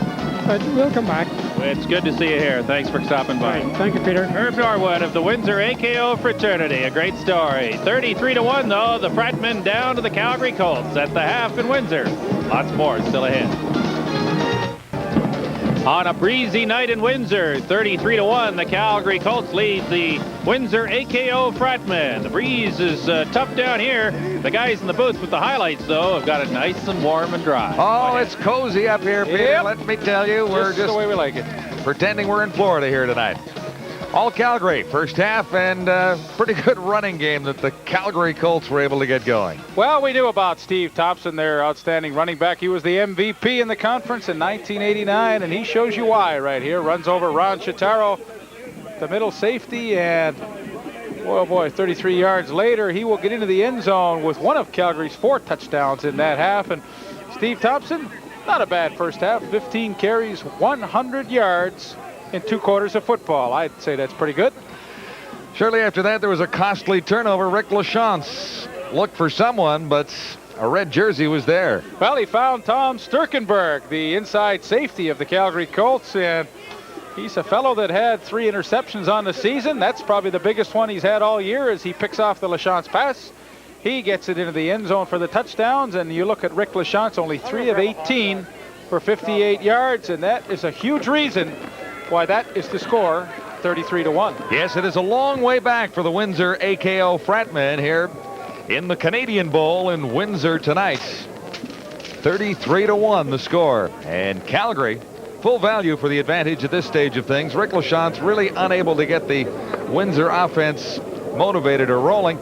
The defense for Windsor came out rather strong in the first few minutes. First couple of sequences, they had Steve Thompson drop for a loss a couple of times and forced Calgary into kicking situations early, but it didn't take long for the Colts to break out of that. I thought Windsor did a great job to nullify the Calgary offense in the first quarter, but finally I think it was the play of Cooper Harris when he blocked that field goal attempt, and shortly after Calgary scored their first touchdown. They did not look back from there, and for the Fratmen it will be a long road back to find themselves competitive in this football game, trailing 33-1. AKO to kick off from their own 45, defending the north end of Windsor Stadium. Here are the statistics coming up here in the first half. First downs, 11 for Calgary, just 4 for Windsor. Rushing yardage, a big edge to Calgary with Ashford Baker and Steve Thompson doing most of the work there. And the net yardage and those turnovers against the AKO Fratmen, a big part of the story as well. A long way back, as John and Leaf told you. And quite frankly, it's not going to be easy for the home side here. A good crowd on hand, and these people in Windsor have done a terrific job putting this event together. They only won the right to host the game last Sunday with their victory over St. Hubert's, and they had a week to put it together. They had over 4,000 here tonight for the game, but so far the home side hasn't been able to give them a whole lot to cheer about. Well, Peter talked about the 162 yards rushing by Calgary, and when they will put the offense on the field, I'm going to tell you who had all of that, because it was pretty impressive. On the return now for the Calgary Colts, second half is underway as James Buchanan gets out across the 35 to the 40-yard line. Well, I told you in the highlight segment, Steve Thompson had 15 carries for 100 yards. How about Ashford Baker? He chips in with 2 carries for 62 yards, a couple of touchdowns, and the running backs of the Calgary Colts really getting the job done. Now, Jason McIntyre was injured in the first half, so stepping in at quarterback was Lyle Fee for a while, but McIntyre is now back. Thompson, and he is out. Far side of the field, near the 45. Well, Jason McIntyre didn't have to throw the football a great deal in the first half, but when he did, he went to play action and was quite successful with it. He hit Ashford Baker on a beautiful second and goal from the 5. Play action, Baker all alone. But 6 of 15 really didn't matter for McIntyre. He's got the running game to take care of most of his problems. Thompson once more and stopped short of a first down on 2nd and 5. He began at the 44-yard line and just barely got across the 45. Well, our old pal, Billy DeFave, number 13, who was probably the best defensive player for the Fratmen in the first half, made a nice hit there on Steve Thompson to keep him short of that first down. So that forces Stu Perry into a punting situation on 3rd and 5. Second half just nicely underway. Perry stands at his 30. Well, let's face it, I mean, things look a little bleak for Windsor, but they did the right thing. They came out in the third quarter and on Calgary's first possession, shut down that running game and forced them to give up the football. Big charge, Perry gets it away. Scott Mills on the return for Windsor, looking for room to the far side, and there isn't very much over there. A 30-yard kick that time.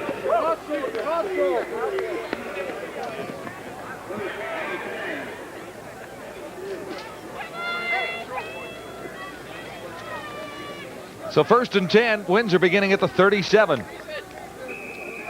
Calgary leading 13-1.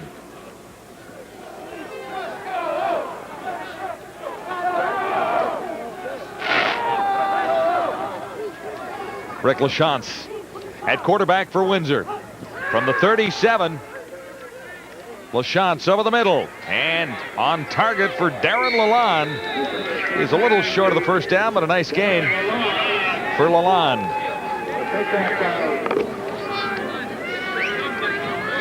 Dave Donnell of the Burlington Braves joins me briefly here. He was named the Canadian Junior Football League Offensive Player of the Year. A little surprised you were telling me about that.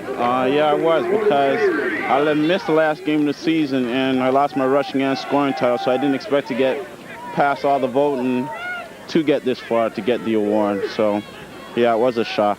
Well, a nice kind of shock to have. Dave, are you surprised at what the Fratmen have showed in this game? Yeah, very surprised, because against us, they're very tough. And you know, to see that they came down and they can't get the offense going, you know, it was a real shock. I thought, you know, they'd have put at least, you know, a good 15 points up on the board by now. They had their chances, and they just ain't, they're just not thinking, just not getting through with it. Well, 3,000-yard rushers in the conference this year, and you were one of them. Congratulations on the award. Thanks a lot. Okay. John? Windsor forced into a punting situation once more. Alpha Skerrick has to step out of the pocket to get this one away. It is not deep. Bouncing near midfield.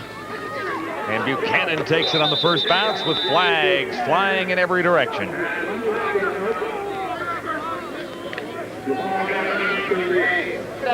(33-1). Calgary leading Windsor. We'll be back to the Canadian Bowl in just a moment.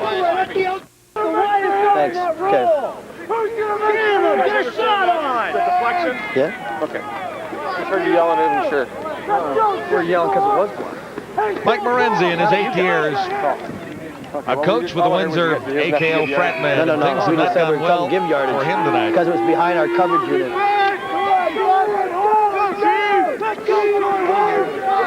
What do we got? Penalty on the kick exchange. Put back. Sets Calgary up with a 1st and 10. The Windsor 48. Come on. Far side. Brian Besh makes the Let's catch. get in pinch. Let's get in pinch. Pinch! Let's go, pinch! Hey, Troy! Pinch in one. Pinch in one, yep. Pinch! Well, I suspect as Mike Morency calls the defense, they send a little extra beef in up front and they call pinch. That means probably all the defensive linemen will take a gap and pinch down and try and penetrate underneath that offensive line of Calgary. This is 2nd and 2. McIntyre throws and is on target. Beesh will score. Brian Beesh. Yes, Okie, let's go. Hustle up, 2nd and 2. Let's go, hustle up. And the Kick Calgary twist. Colts have another major.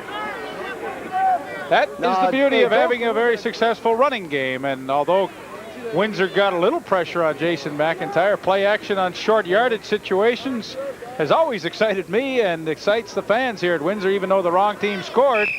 As Brian Beesh, trust me, behind that post, he made a great catch. He made the catch, yes, and escaped after being hemmed in there for a second. Yeah, that was a good throw by Jason McIntyre. All poor rotator cuff and all, and Brian Beesh makes a good move to finish it off and get Calgary's touchdown. Got in behind Troy Holmes for a 39-yard touchdown and adds 7 more to the Calgary total. It is 39-1 early in the 3rd quarter. Make it 40-1 now.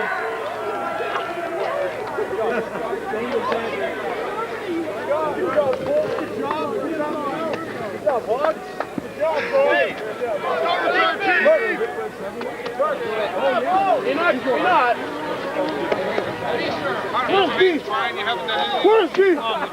10:52 to play, 3rd quarter.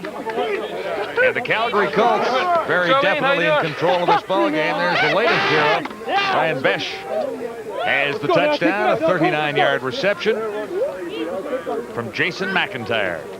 I don't like tripping on national TV. Hammer, kick off. Good run it, Stevie. Hey, back up!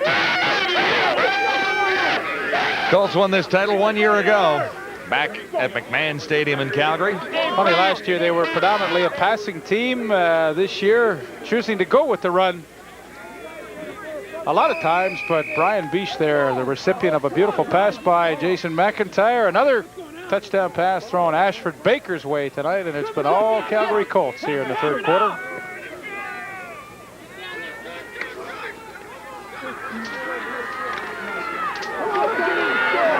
Good return shaping up for Windsor. Simpson Clarence Simpson down the sidelines, and he'll score. First touchdown of the night for the Windsor AKO Fratmen.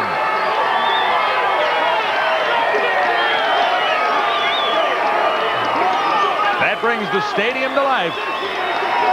Clarence Simpson with a great return.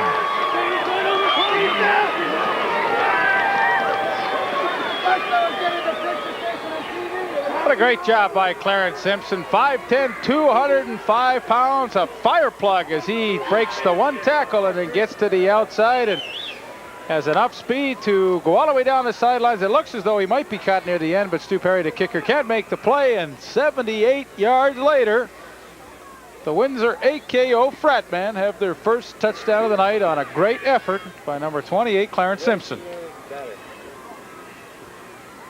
78 yards. Really a terrific run. 4 more of those, and they'll get right back in the ball game here. Yeah. I wouldn't mind seeing that. Windsor after the 2-point conversion, and no good. 40-7 the score remains.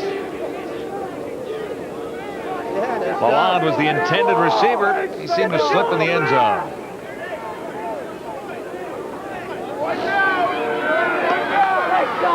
Tonight's TSN Turning Point following the game for Apple Auto Glass. Welcome back to Windsor Stadium, the Canadian Bowl on TSN tonight. The winner walks away with the Canadian Bowl, emblematic of junior football supremacy. Calgary Colts defending their title against the Windsor AKO Fratmen. And the Colts in control of things early in the third quarter, leading 40-7. Buchanan on a good return for Calgary once more. They have a lot of weapons, Leaf. Well, they really do. You know, they're a well-coached football team. I think a lot of credit goes to Keith Kendall. He's back again to defend their title. They're doing a nice job of it tonight. But they played the special teams well. Good defense, as you've seen tonight. And, of course, a great deal of offense led by Jason McIntyre, Steve Thompson, and Ashford Baker. And a whole bunch of guys contribute to that thing. Sean Furlong and Brian Beesh, big touchdown. They are a well-oiled unit. Jason McIntyre has spread things around rather effectively tonight. Far side. Another completion for Sean Furlong. Check that for Brian Beesh. Number 4.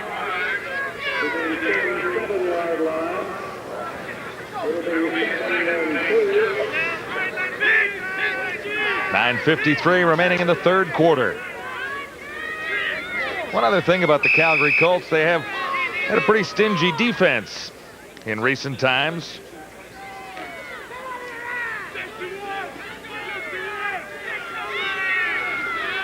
Second down and 2 to go, Calgary. Got across the 25 at the 26-yard line. Good defensive effort by Windsor, and I'm not sure that Calgary got the first down.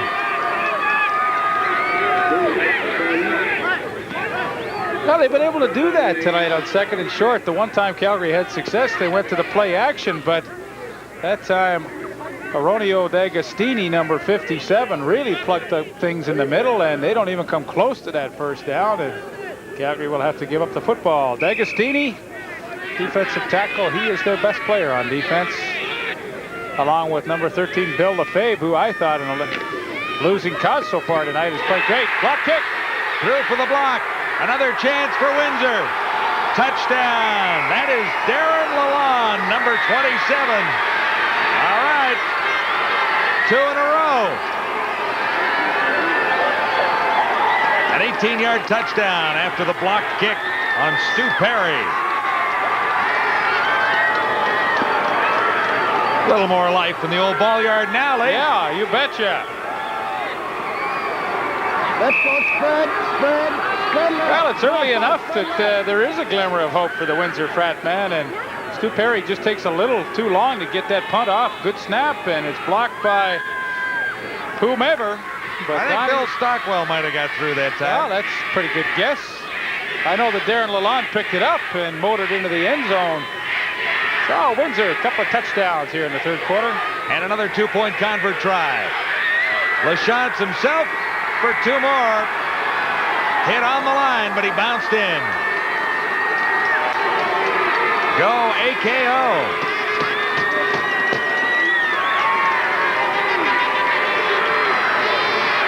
40-15 now. Third quarter, lots of time.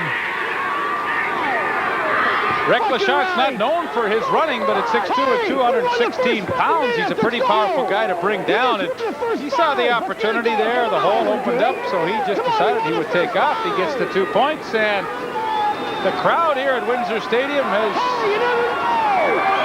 been a little excited here all of a sudden. So is head coach Mike Morency.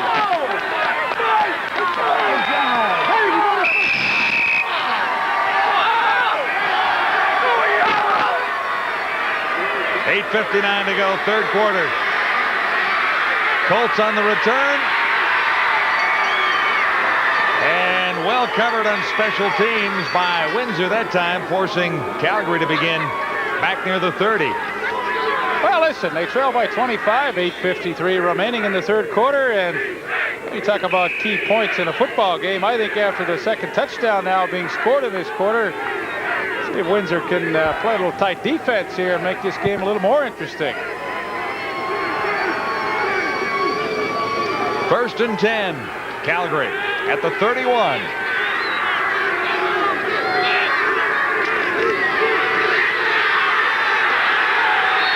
And no running room that time for Ashford Baker.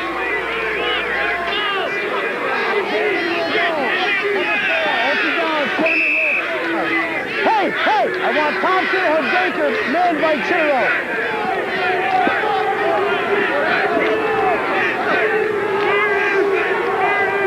8:06 to go, third quarter. No gain on that play. This will be 2nd and 10.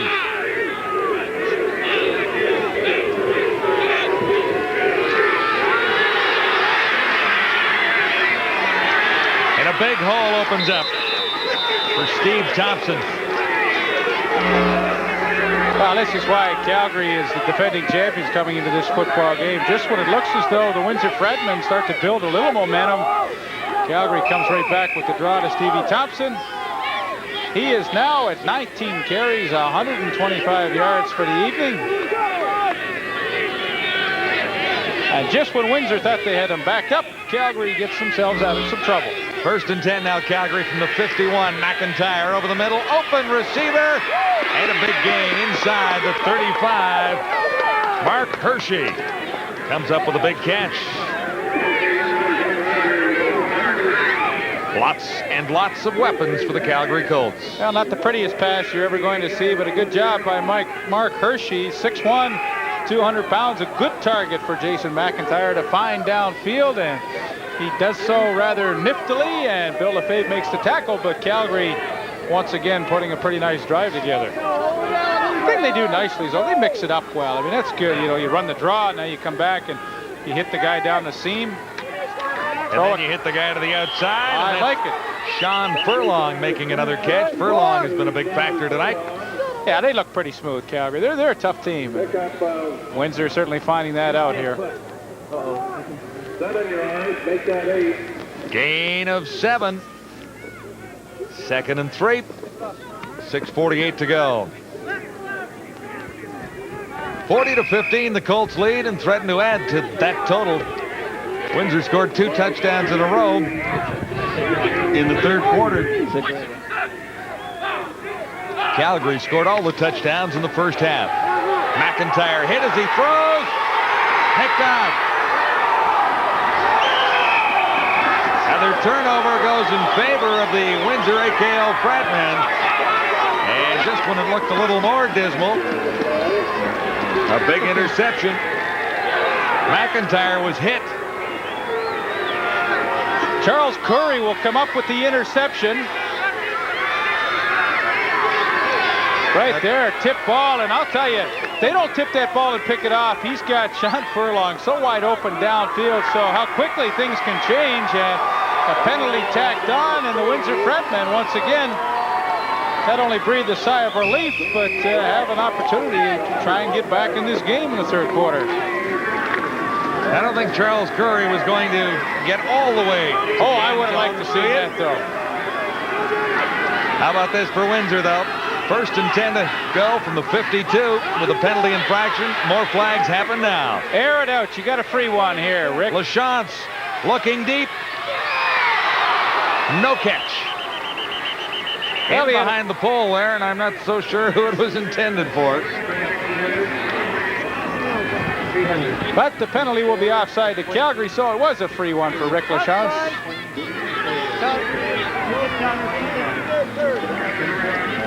40-15, the Colts lead the Windsor AKO Fratmen. This is the Canadian Bowl live from Windsor Stadium. It was Langlois, number 88, and made a pretty good effort down there, but we'll give the Calgary defense credit. They haven't allowed any of the Windsor Fratmen receivers to get in behind them, and of course that's their philosophy on defense. Keep everybody in front of you. Let them catch the short ones and try and come up and make the hit quickly. From the 53 now, a 1st and 5 situation for Windsor. Rick LaChance, shotgun. Charges on. LaChance escapes to the far side. Can he get away in time to throw? And it's almost intercepted as Tom Sturkenberg came over. Would have been number 2. One for a touchdown earlier from 31 away. 270X. ISO left Liz. 270X. Go in for Stocky and leave McIver in. Okay, you're in for Stocky. Stay in. Take Stocky out. Hurry up. So it'll be 2nd and 5, Windsor. You're listening in on Mike Morency's conversation as he tries to get his Fratmen fired up and back into this one. Keith Kendall on the other side with a big halftime lead, and a big lead right now at 40-15 Colts. 2nd and 5, Windsor.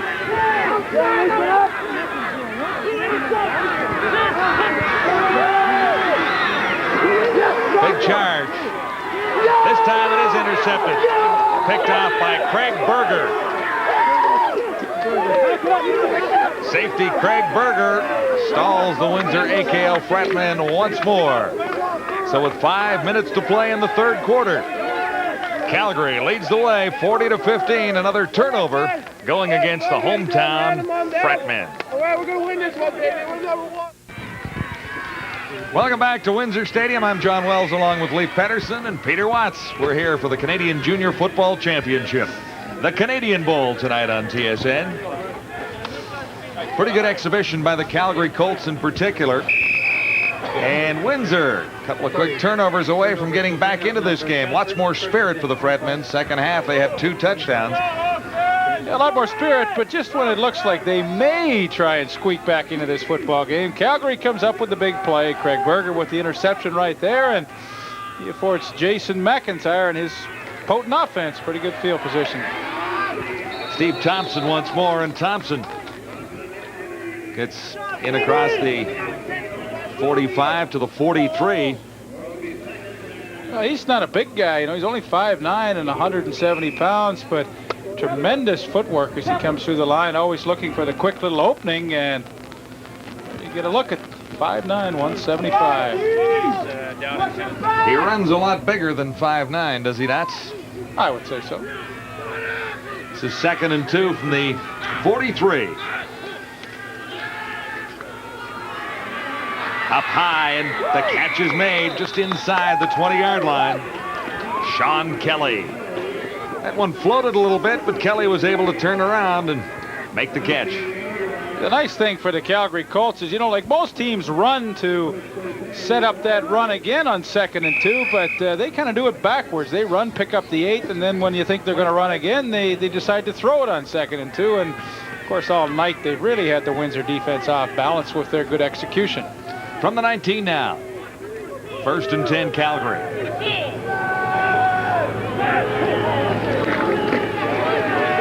McIntyre throwing for the corner. And Beach has the catch. And it should be a 1st down.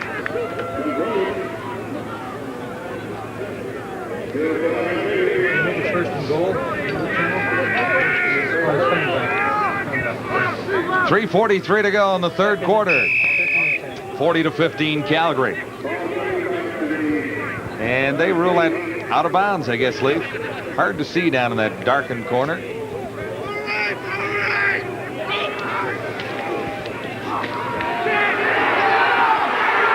McIntyre dragged down.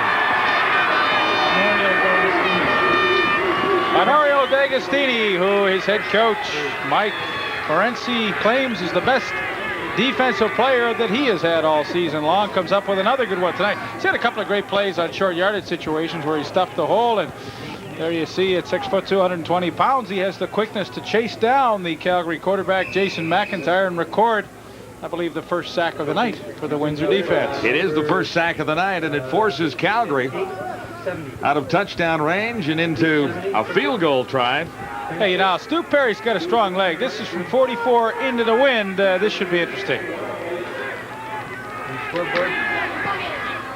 And that one is nowhere near a field goal.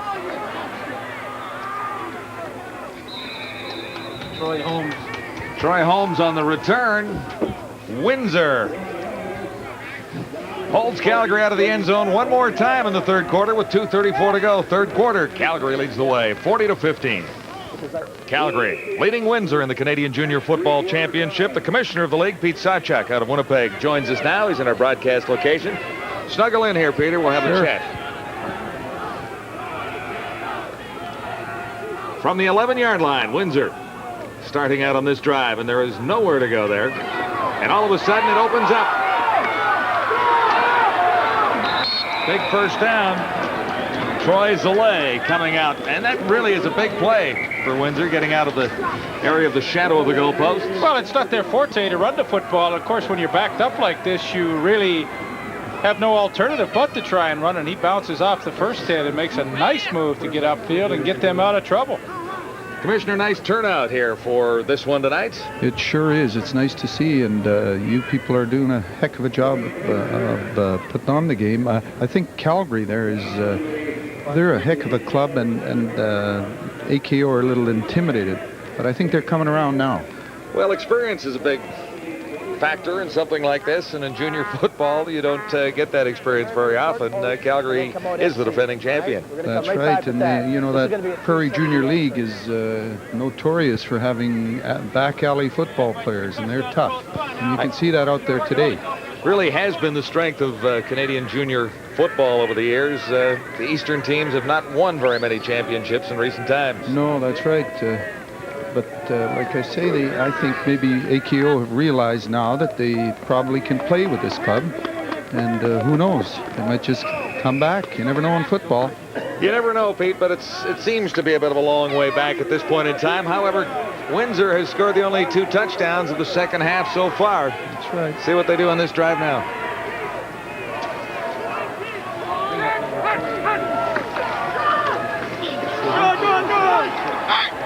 Another opportunity for the Fratmen. And a gain of 6 yards that time. Troy Zalay carried once more. Minute 49 to go, third quarter. Well, I've been impressed with the way Troy Zalay has run the football tonight. You know, Windsor lives and die with the pass, but in the third quarter here, Zalay has done a nice job getting them out of trouble deep in their own territory. He's got 7 carries, 32 yards on the night. Just about his season average. He's around 5.2, and he's almost there tonight. 2nd and 4 now, facing Windsor. LaChance looks deep, far side, and overthrows his receiver. Now, when we have Peter Sawchuk here, I have to ask Pete. Now, listen, you coached my buddy, the Sugar Bear here, John Wells, when he was a little pup out there in Winnipeg. What was he like? Oh, he had hands like Sean Furlong. Dropped Sean Furlong. No, he could catch a pass. Really? I don't. I was his coach, man. Really? I taught him everything he knows. Oh, no. Oh, no. See, you didn't Dad and I, old Cactus and I looked after him. All right. Well, see, I didn't know. Were you a receiver? Or? Well, I was a little bit of a receiver. St. Paul's College for a couple of years, Winnipeg. I didn't really set the world on fire, but we had some good times with Kippy McFadden as the head coach and Peter Sawchuk, and we had some great times. That's for sure. Buchanan with a nice return for the Calgary Colts. Peter, thank you very much for dropping by. Right, thank you. And hope to see you at the next championship. Right, wherever thanks it may be much. next year. Thank you, Peter. Commissioner of the Canadian Junior Football League, Peter Sawchuk, my old coach. Well, you know, Wellesley, I'm impressed. I didn't know you played some football way back. It was a long time ago, isn't it? It's getting to be a year or two ago. Well, you learn something every day. How about that? Wellesley, the wide receiver. WR. Calgary Colts with Thompson carrying once more. Thompson squirts to the outside. And what a great runner he is. He has done just about everything tonight. Speed up the middle to the outside. He's a strong runner. Well, he has a great feel for it. You know, he hit it up inside, and then watch how he bounces it to the outside. He'd like to go straight up the middle as far as possible. Watch the little move right here. Well, quick, good feet, and of course, you know, you can't wear the long cleats in the junior league, and so you have to have great balance over the balls of your feet, and he is able to work to the outside, and once again, he's done all night. Another great pickup. 15 seconds to go, third quarter. On 1st and 10. Again, the Windsor defense comes up big. The two big tackles have done the job tonight for Windsor. Charles Curry, 54, and 57, Aronio D'Agostini. They've done a pretty good job sometimes, but as you saw that graphic there, they have not shut Steve Thompson down. He has been the big gainer on the ground tonight for the Calgary Colts. That is the final play of the third quarter at Windsor Stadium tonight. Calgary still very much in control of things with a 40-15 lead on Windsor. We'll be back. Welcome back to the Canadian Bowl on TSN. Calgary defending the championship they won last year at McMahon Stadium, and so far they look like a pretty good bet to become a two-time champion of Canadian junior football. 40-15, Calgary in front. Fourth quarter about to get underway. Draw play to Thompson. And he gets inside the 10-yard line. Again, the ball carrier inside the 10. Here are the numbers after 3 quarters of play. Calgary with 16 first downs now and a whole bunch of offense. 399 yards to just 75 for the Windsor AKO Fratmen. And the 5 turnovers, all of them coming in the first half. Really a key part of the story here in Windsor tonight. Steve Thompson, a big part of that story. 23 carries for 163 yards, 1 touchdown so far. He carried for 199 yards in the Western Final a couple of weeks ago. Pretty well, yeah, pretty well 70% of the offense coming into the game, all games that he has performed in, and he really hasn't played all that many with the Calgary Colts this year. Fuck, we should have something set up, man. Fuck. Let's go! Third down, a yard to go, Calgary. Ball at the 9. Outside, Thompson once more, heading for the corner. Cuts it back in. He's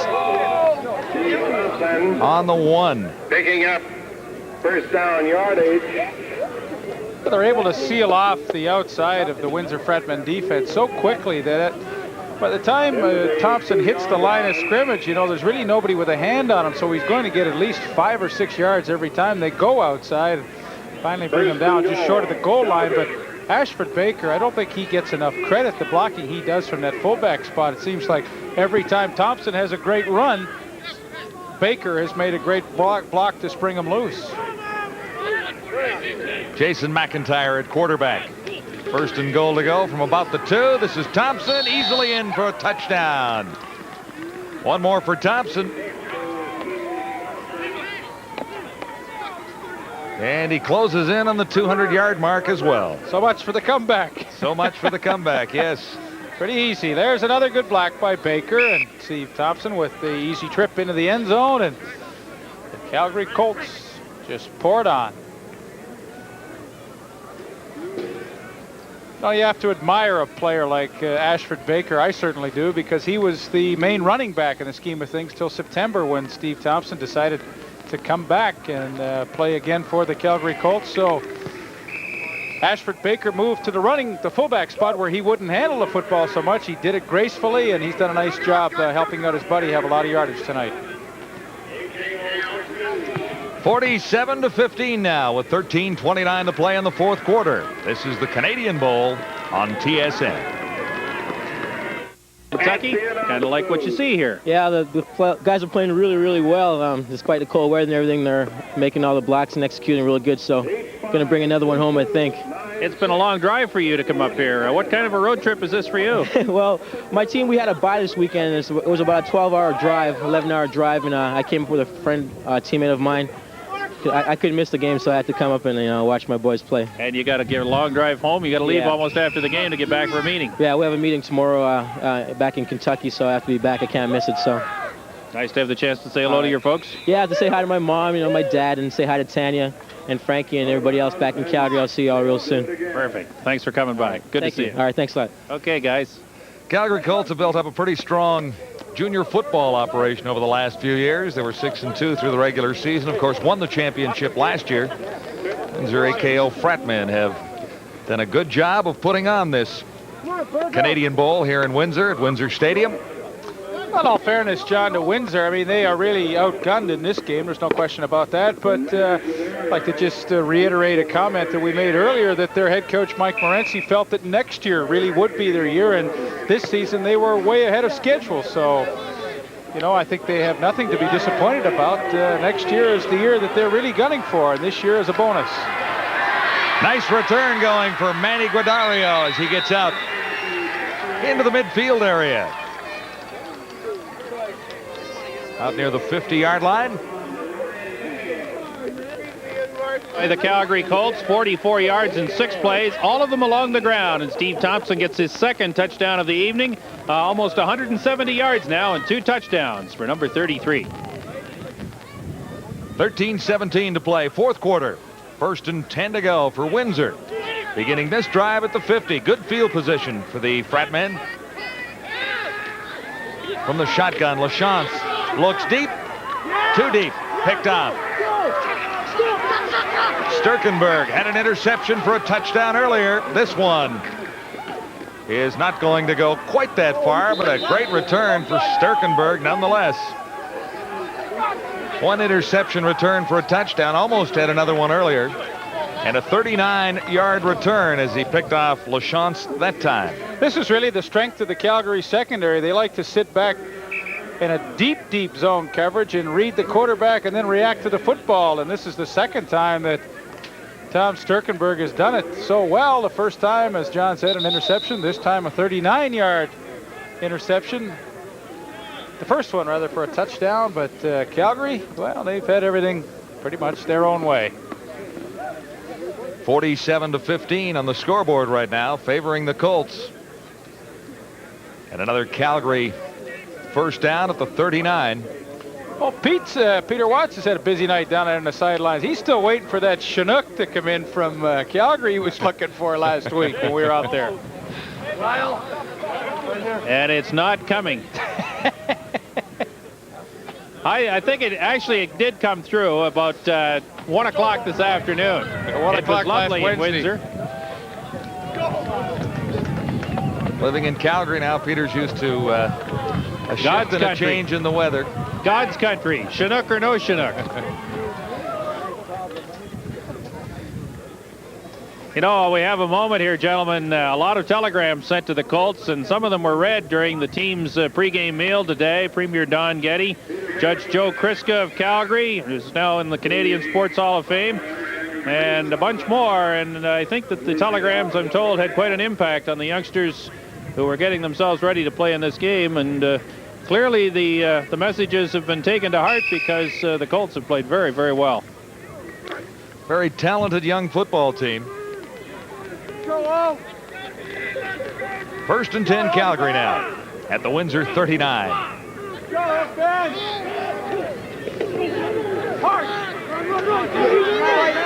Almost stopped.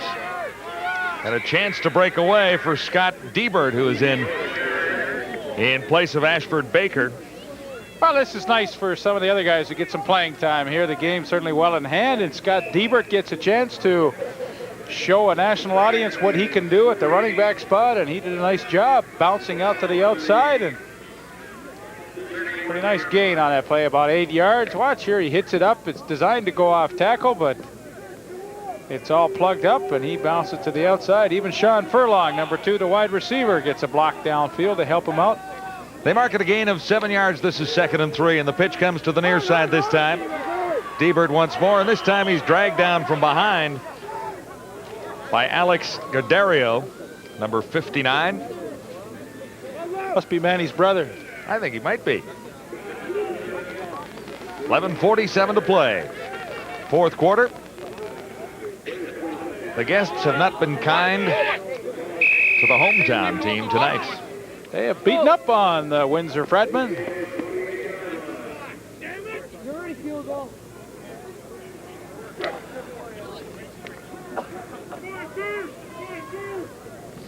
Fairly quiet over there at the Windsor bench right now.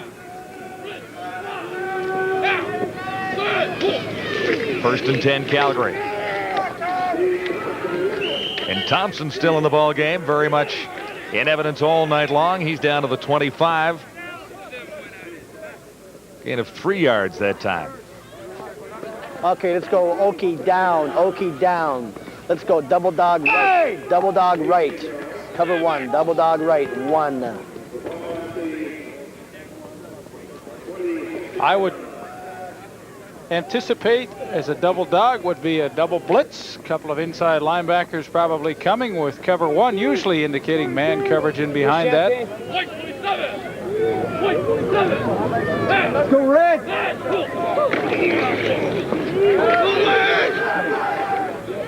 Nice reception near side by Ashford Baker. He's had a great game. You know, I think Steve Thompson will probably win the MVP award with all the yardage he's been able to accumulate tonight, but I think probably one of the key players in their scheme tonight has been Ashford Baker. He's caught the ball well every time it's thrown to him, run the ball well, and of course been unselfish the way he has blocked for his pal, Steve Thompson. And another Calgary first down as the Colts keep marching along here. With 10:21 to play, fourth quarter. Calgary leading 47-15. Thompson once more. Tough running inside this time. And he's got better than 5 yards once more, Leaf. So the Calgary Colts continue to just grind it out against this Windsor defense and eat up some time on the clock. Under 10 minutes now remaining in the fourth quarter.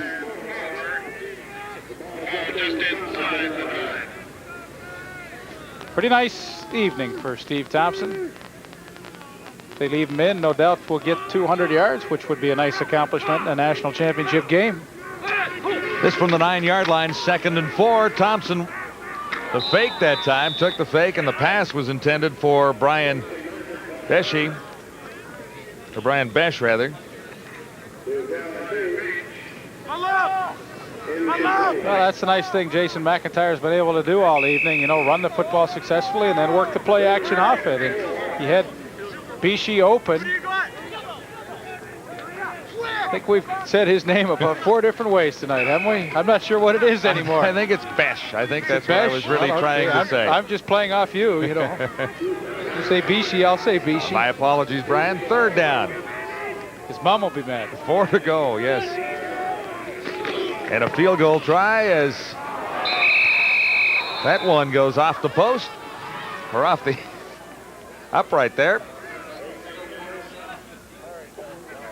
So some things have not gone quite right for the Calgary Colts tonight, but most everything has. 47-15 in the fourth. Remember the freshness of summer, when everything is more alive. Everything seems fresher than any other time in the year. This is the taste of McCain. Tender young peas, specially selected and frozen within hours of being picked. Nothing added, nothing taken away. The fresh taste of summer.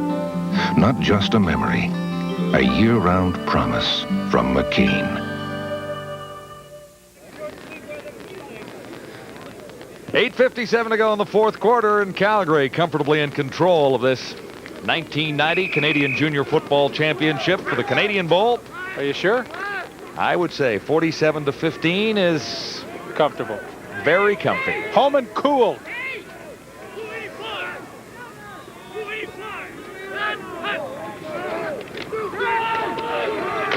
Zolé carrying.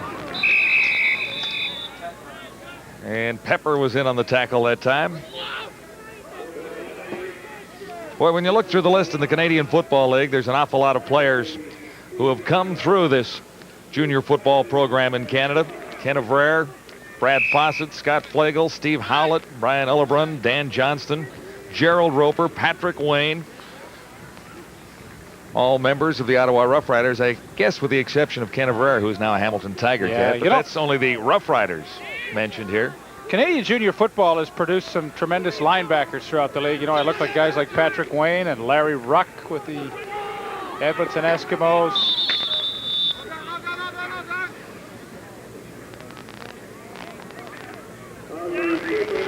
Well, how about these fellas that play junior football who are now performing their trade in the National Football League? Jerry Clark, you saw him tonight at halftime.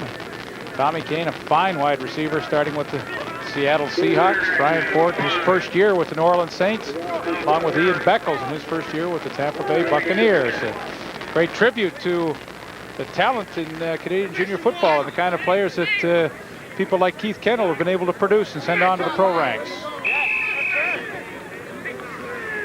Another third down situation facing Windsor right now.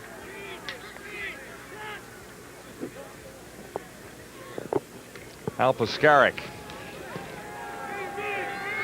gets this one away. It's a short kick. Penalty flags are down.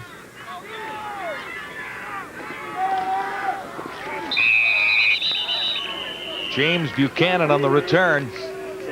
And he's out near the 40-yard line. A little nippy here.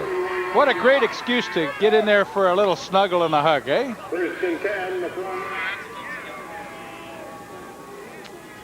I think the guy dozed off.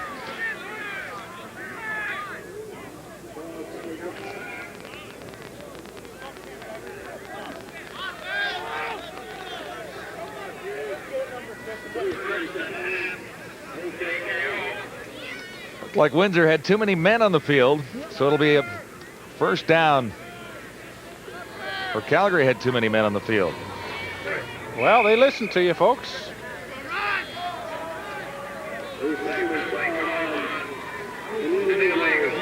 Jay Steele, of course, the middle safety for the Calgary Colts. I have a feeling it's family. Too many men on the field for the Colts on that last kick. So it'll be a first down for Windsor here. McIver makes the catch.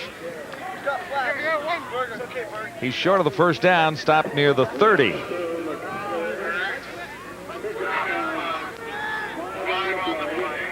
Well, that time good protection for Rick LaChance to throw, and he's able to find Sean McIver downfield. McIver's a great target at 6'2" and 200 pounds. 5-yard gain. This will be 2nd and 5, Windsor. Well, even though the game's out of reach, it'd be nice to see them put a drive together. They really haven't been able to sustain any kind of offensive punch tonight. Oh. Jay Steele, number 32. Ed Brown was the intended receiver, and Steele. Yeah, he laid the lumber on him. You know what? It always seems easier to do this when you're way ahead. And that was a pretty good hit. Well, the run and shoot offense. It's been shot. Yeah, it has not created a whole bunch of opportunities or yardage for Windsor here tonight. Well, I think it's a difficult offense even for the pros to run. I know the Detroit Lions run it, and they have helped out Windsor a little bit in their scheme of things. And of course, the Argos ran it for a number of years. But really, even at the pro level, it's a very, very difficult offense to master. And for these young fellows, you know, the timing and everything has to be so precise. I just don't think they have a great handle on what they're trying to do with it. James Buchanan is still moving on the return. He broke at least 3 tackles in there to set up Calgary with excellent field position out near the 35 of Windsor. 6:15 to go. Calgary comfortably in the lead at 47-15. And the Colts are getting ready to accept their 2nd straight Canadian Bowl.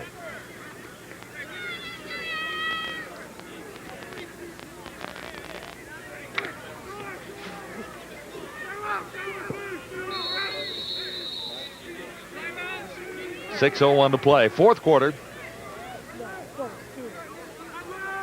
And Windsor has called a timeout. I don't know if they had enough troops on the field or what. They're trying to slow things down for here at this stage of things. What you got McElwain in for?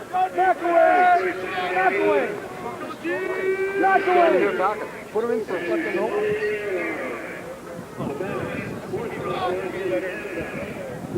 That is 3 times today he has not been on the field when he was supposed to have been. Well set. Let's go defense. Wow. Well, Mike, the head coach, doesn't have a whole lot to say here in the fourth quarter. No, he's rather quiet. Mike on the far side is not picking up all that much at this stage of things. 1st and 10 Calgary now at the 36 of Windsor. Thompson once more.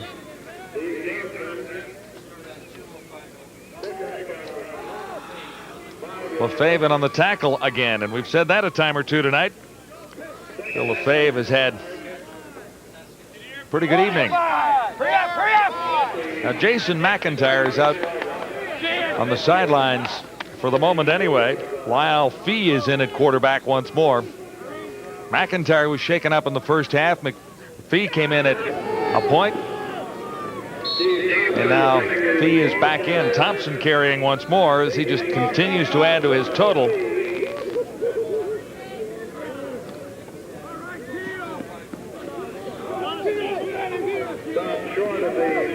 And there's what it's all about. The hardware. Canadian Bowl trophy to the winner tonight. It was first presented last year in Calgary. 37-yard field goal.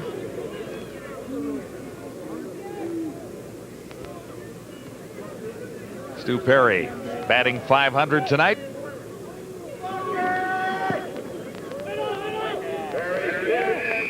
And that one is good. 37-yarder. And that'll make it an even 50 for the Calgary Colts, leading the Windsor AKO Fratmen at Windsor Stadium tonight.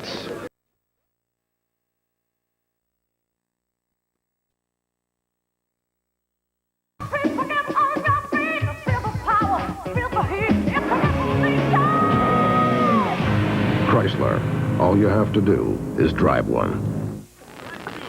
One of the great junior football programs in this country celebrates its 45th anniversary next summer. Don McDonald would love to hear from ex-members of the Saskatoon Hilltops. You can contact them at Post Office Box 243 in Saskatoon. Sammy 7 Kenneth, 3 Kenneth 4. And if Ted Dushinsky is going back for that reunion, I think you and I should find a way to get to Saskatoon. I would love to. Ted Dushinsky, who had a great career with the Saskatchewan Roughriders and finished off with the BC Lions. He was a graduate of the Saskatoon Hilltops. Number 27. You bet. 4:36 to go. 50-15. Calgary leading Windsor. Windsor 1st and 10. At the Fratman 45. Flags go down. Some early movement. Far side. Manny Giordero makes the catch. Number 24.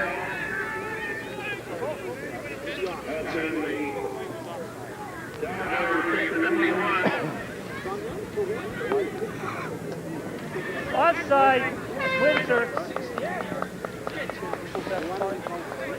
Well, that's but too the bad. Penalty is going against Windsor here, obviously, Leaf. That's too bad. Manny made a nice catch. First down.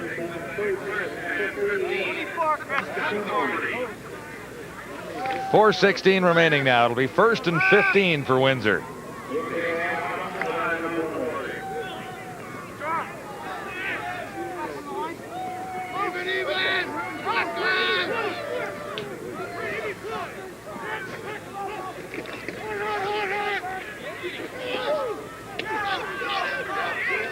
Lalonde makes the catch that time. Darren Lalonde, number 27.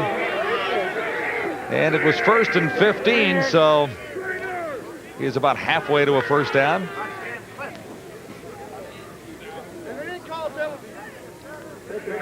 Jay Steele is the injured player. Yes, he is. A nice catch by Darren Lalonde. We thought we would see a lot more from him tonight. He was, as Mike Morency explained to us, the best player on their offense throughout the season, but One of the few times he has touched the football tonight.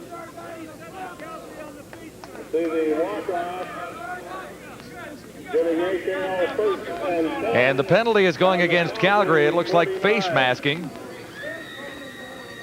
So that'll be a Windsor first down. 3:53 to go. Windsor trailing 50-15.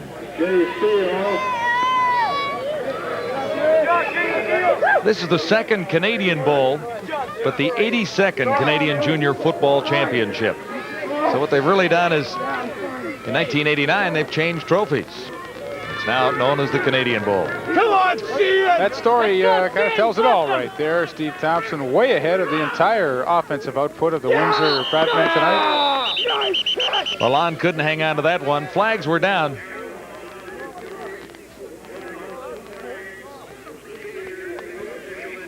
Looks like a procedure call going against Windsor.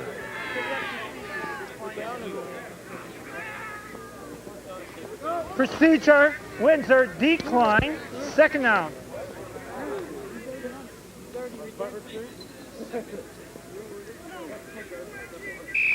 Well, the Colts were a little apprehensive prior to the game. At least head coach Keith Kendall was talking about that, saying a little apprehensive about trying to win this championship on the road. But it was really no cause for concern, was it? Well, not really. I think what...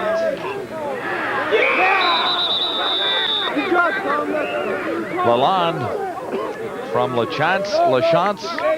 You know, I think Keith Kendall talked about his team being a little apprehensive, more in the fact that he was pretty confident about the outcome tonight, but I think he wanted to keep the edge on his players and not let them think that all they had to do was show up. And, you know, sometimes strategically that's a good move by your head coach when you know that chances are if you perform the way you're capable of, you should win a game easily. But if your players think that all they have to do is put the helmet on and walk out there and it's going to be over, sometimes the reverse can happen. So I'm not surprised that he said he was apprehensive, but probably in the back of his mind thought it was in the bag all the way. McIver makes the catch, but on 3rd and 10, he did not pick up sufficient yardage, so it'll be another turnover going the other way. And the Colts get possession one more time, leading by 35 points at this stage of things. And there's no apprehension at the Calgary bench right now. Calgary for the face mask. What was it? What number? Number 27. Come on!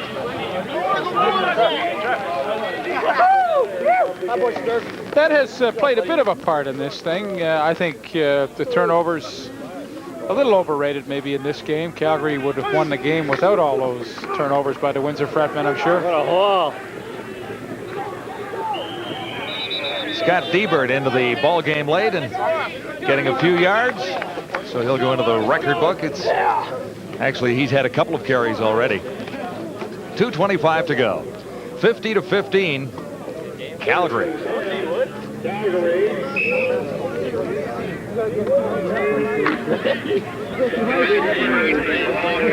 The Calgary Colts merely working on statistics at this point. The game is all over. They will be the national champions for the second year in a row. Tough to repeat. And now, of course, they'll be looking, as the San Francisco 49ers are, to three-peat in 1991, I'm sure. Diebert again, and he gets great yardage to the far side this time with 2:17 to go. Keith Kendall in his 4th season as head coach of the Calgary Colts. He spent 7 years as a defensive coach with the Calgary Dinosaurs, the UFC Dinosaurs, and he's a former running back with the Huskies. So he likely taught Diebert exactly how to do that. Probably said, look, you just run to the outside, cut it back in like I used to do, and everything will work out nicely. 3 in a row. 3 in a row. Okay? He said 3 in a row. Nice team, Randy. Yeah, three-peat would be on their minds now.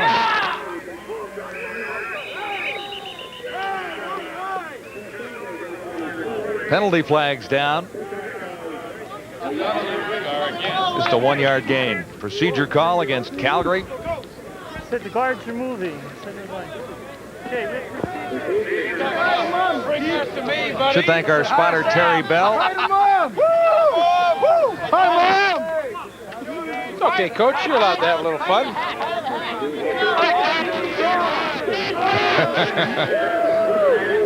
It's okay. You can mug for the camera. Let him do it, Coach. It's all right. See, now he's getting serious again. So now this game's not over. Yeah, minute 48 to go, and you've got a 35-point lead. You might as well smile.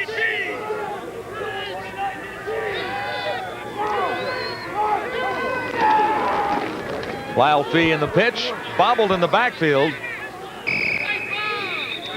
That was Diebert missing the exchange from quarterback Lyle Fee.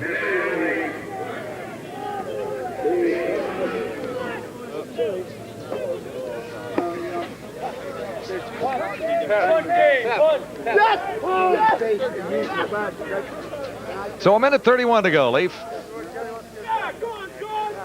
Yeah.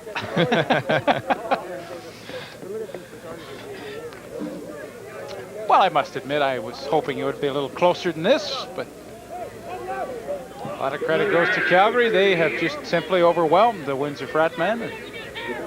Special teams played well. Offense has been great. Defense has been good enough, and the result is 50-15. A year ago, Calgary beat the Burlington Junior Tiger Cats 23-6 to win the '89 title.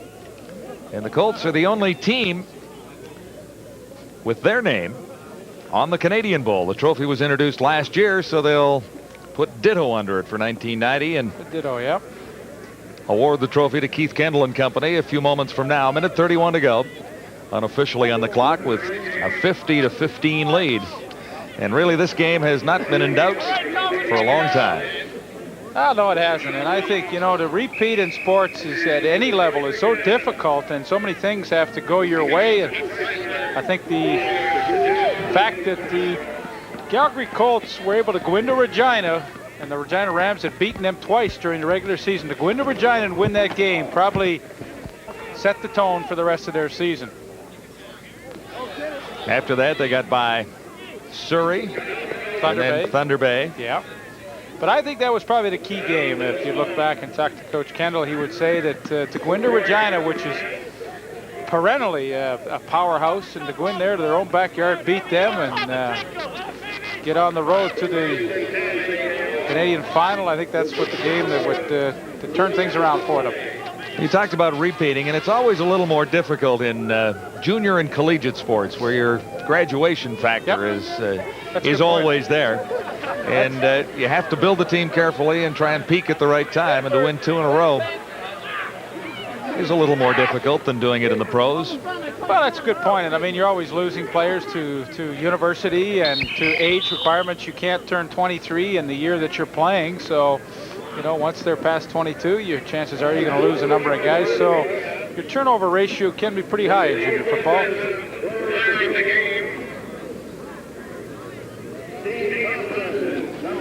Well, they're just announcing the player of the game. I think you might be able to hear that in the background. And I guess the offensive player of the game really isn't a tough choice tonight. Steve Not a big surprise. Thompson. Yep, Stevie Thompson. Good choice. Into the final minute now.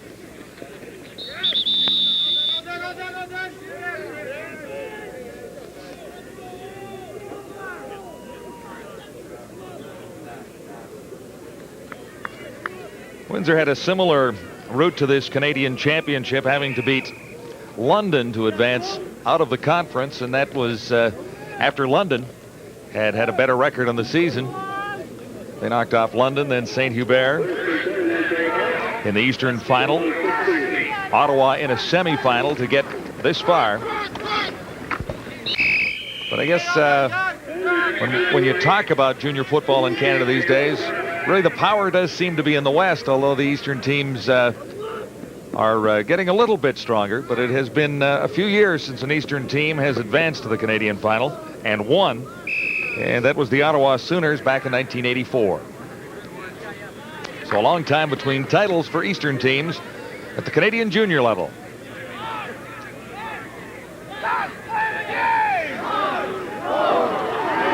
Countdown is on, and that'll be the old ball game.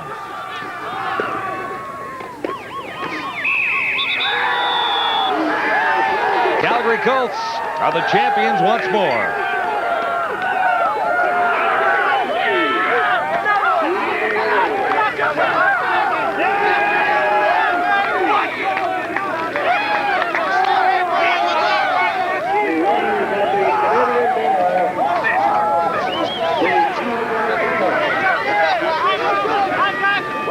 Congratulations to Keith Kendall and company, and the Calgary Colts have breezed through to their second consecutive Canadian Junior Football Championship and won their second Canadian Bowl at Windsor Stadium tonight.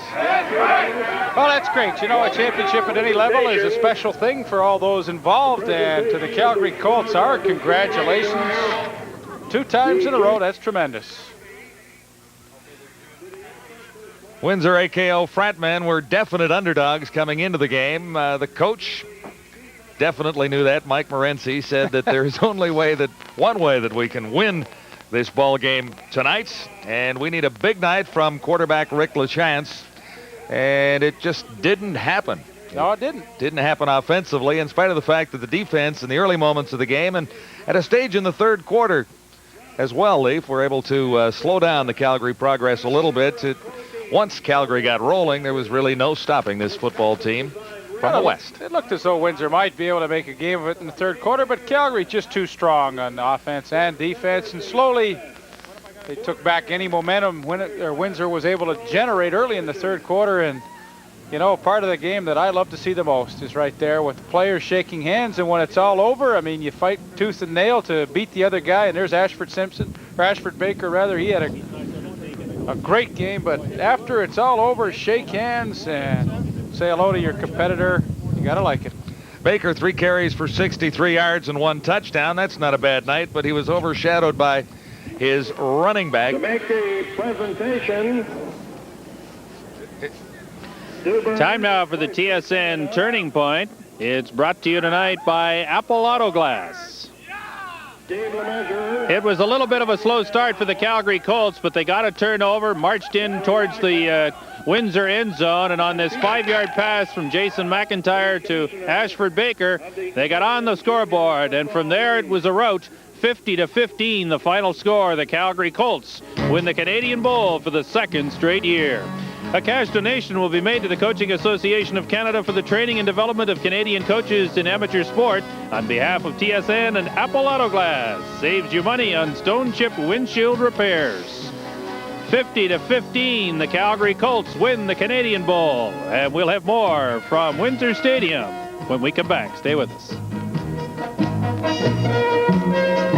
Winners of the Canadian Bowl for the 2nd straight year, 50-15 over the Windsor AKO Fratmen. And as the trophies are handed out, and victorious coach Keith Kendall, who's coached his final game in junior football, he's going to retire, he says. But he said that last year. This year he says he means it. Bob O'Doherty joins me now, the Executive Director of Football Canada. A fitting end, a very nice end to a very good season of junior football. Well, we're very pleased to be a major supporter of the Canadian Junior Football League. We sanction it as our senior elite level championship at the amateur level in Canada. And we're very pleased to be a major supporter and to have assisted them get their final on TV. And we see great things in the future for the Canadian Junior Football League. Well, one of the things that's being talked about is the possibility of linking the junior football with the Grey Cup. How realistic is it to think that that might happen? Well, I think it's realistic enough to explore the possibility of doing it with the Canadian Football League and the Canadian Junior Football League to see if we can implement it in the next year or two. So I think we'll have discussions in the off-season with the Commissioner Crump, with Peter Sawchuk, the Canadian Junior Football League, and we'll see what goes from there, Peter. The junior game on Saturday, the Grey Cup on Sunday. That's a very real possibility, and we're going to explore it for next year. Very quickly, I know you're going to run the dinner for the Grey Cup in Vancouver this year. We're very excited about that. We've taken over the organization of the 41st Grey Cup dinner out in Vancouver this year, and we're hoping everybody comes out for a great show. All net proceeds going to amateur football. Some guys will do anything to go to Grey Cup. Thanks for coming by. Thanks very much, Peter. Bobby O'Doherty, an old friend from Queens days, a great slot back in the CFL, and now finishing up the junior football here in Windsor.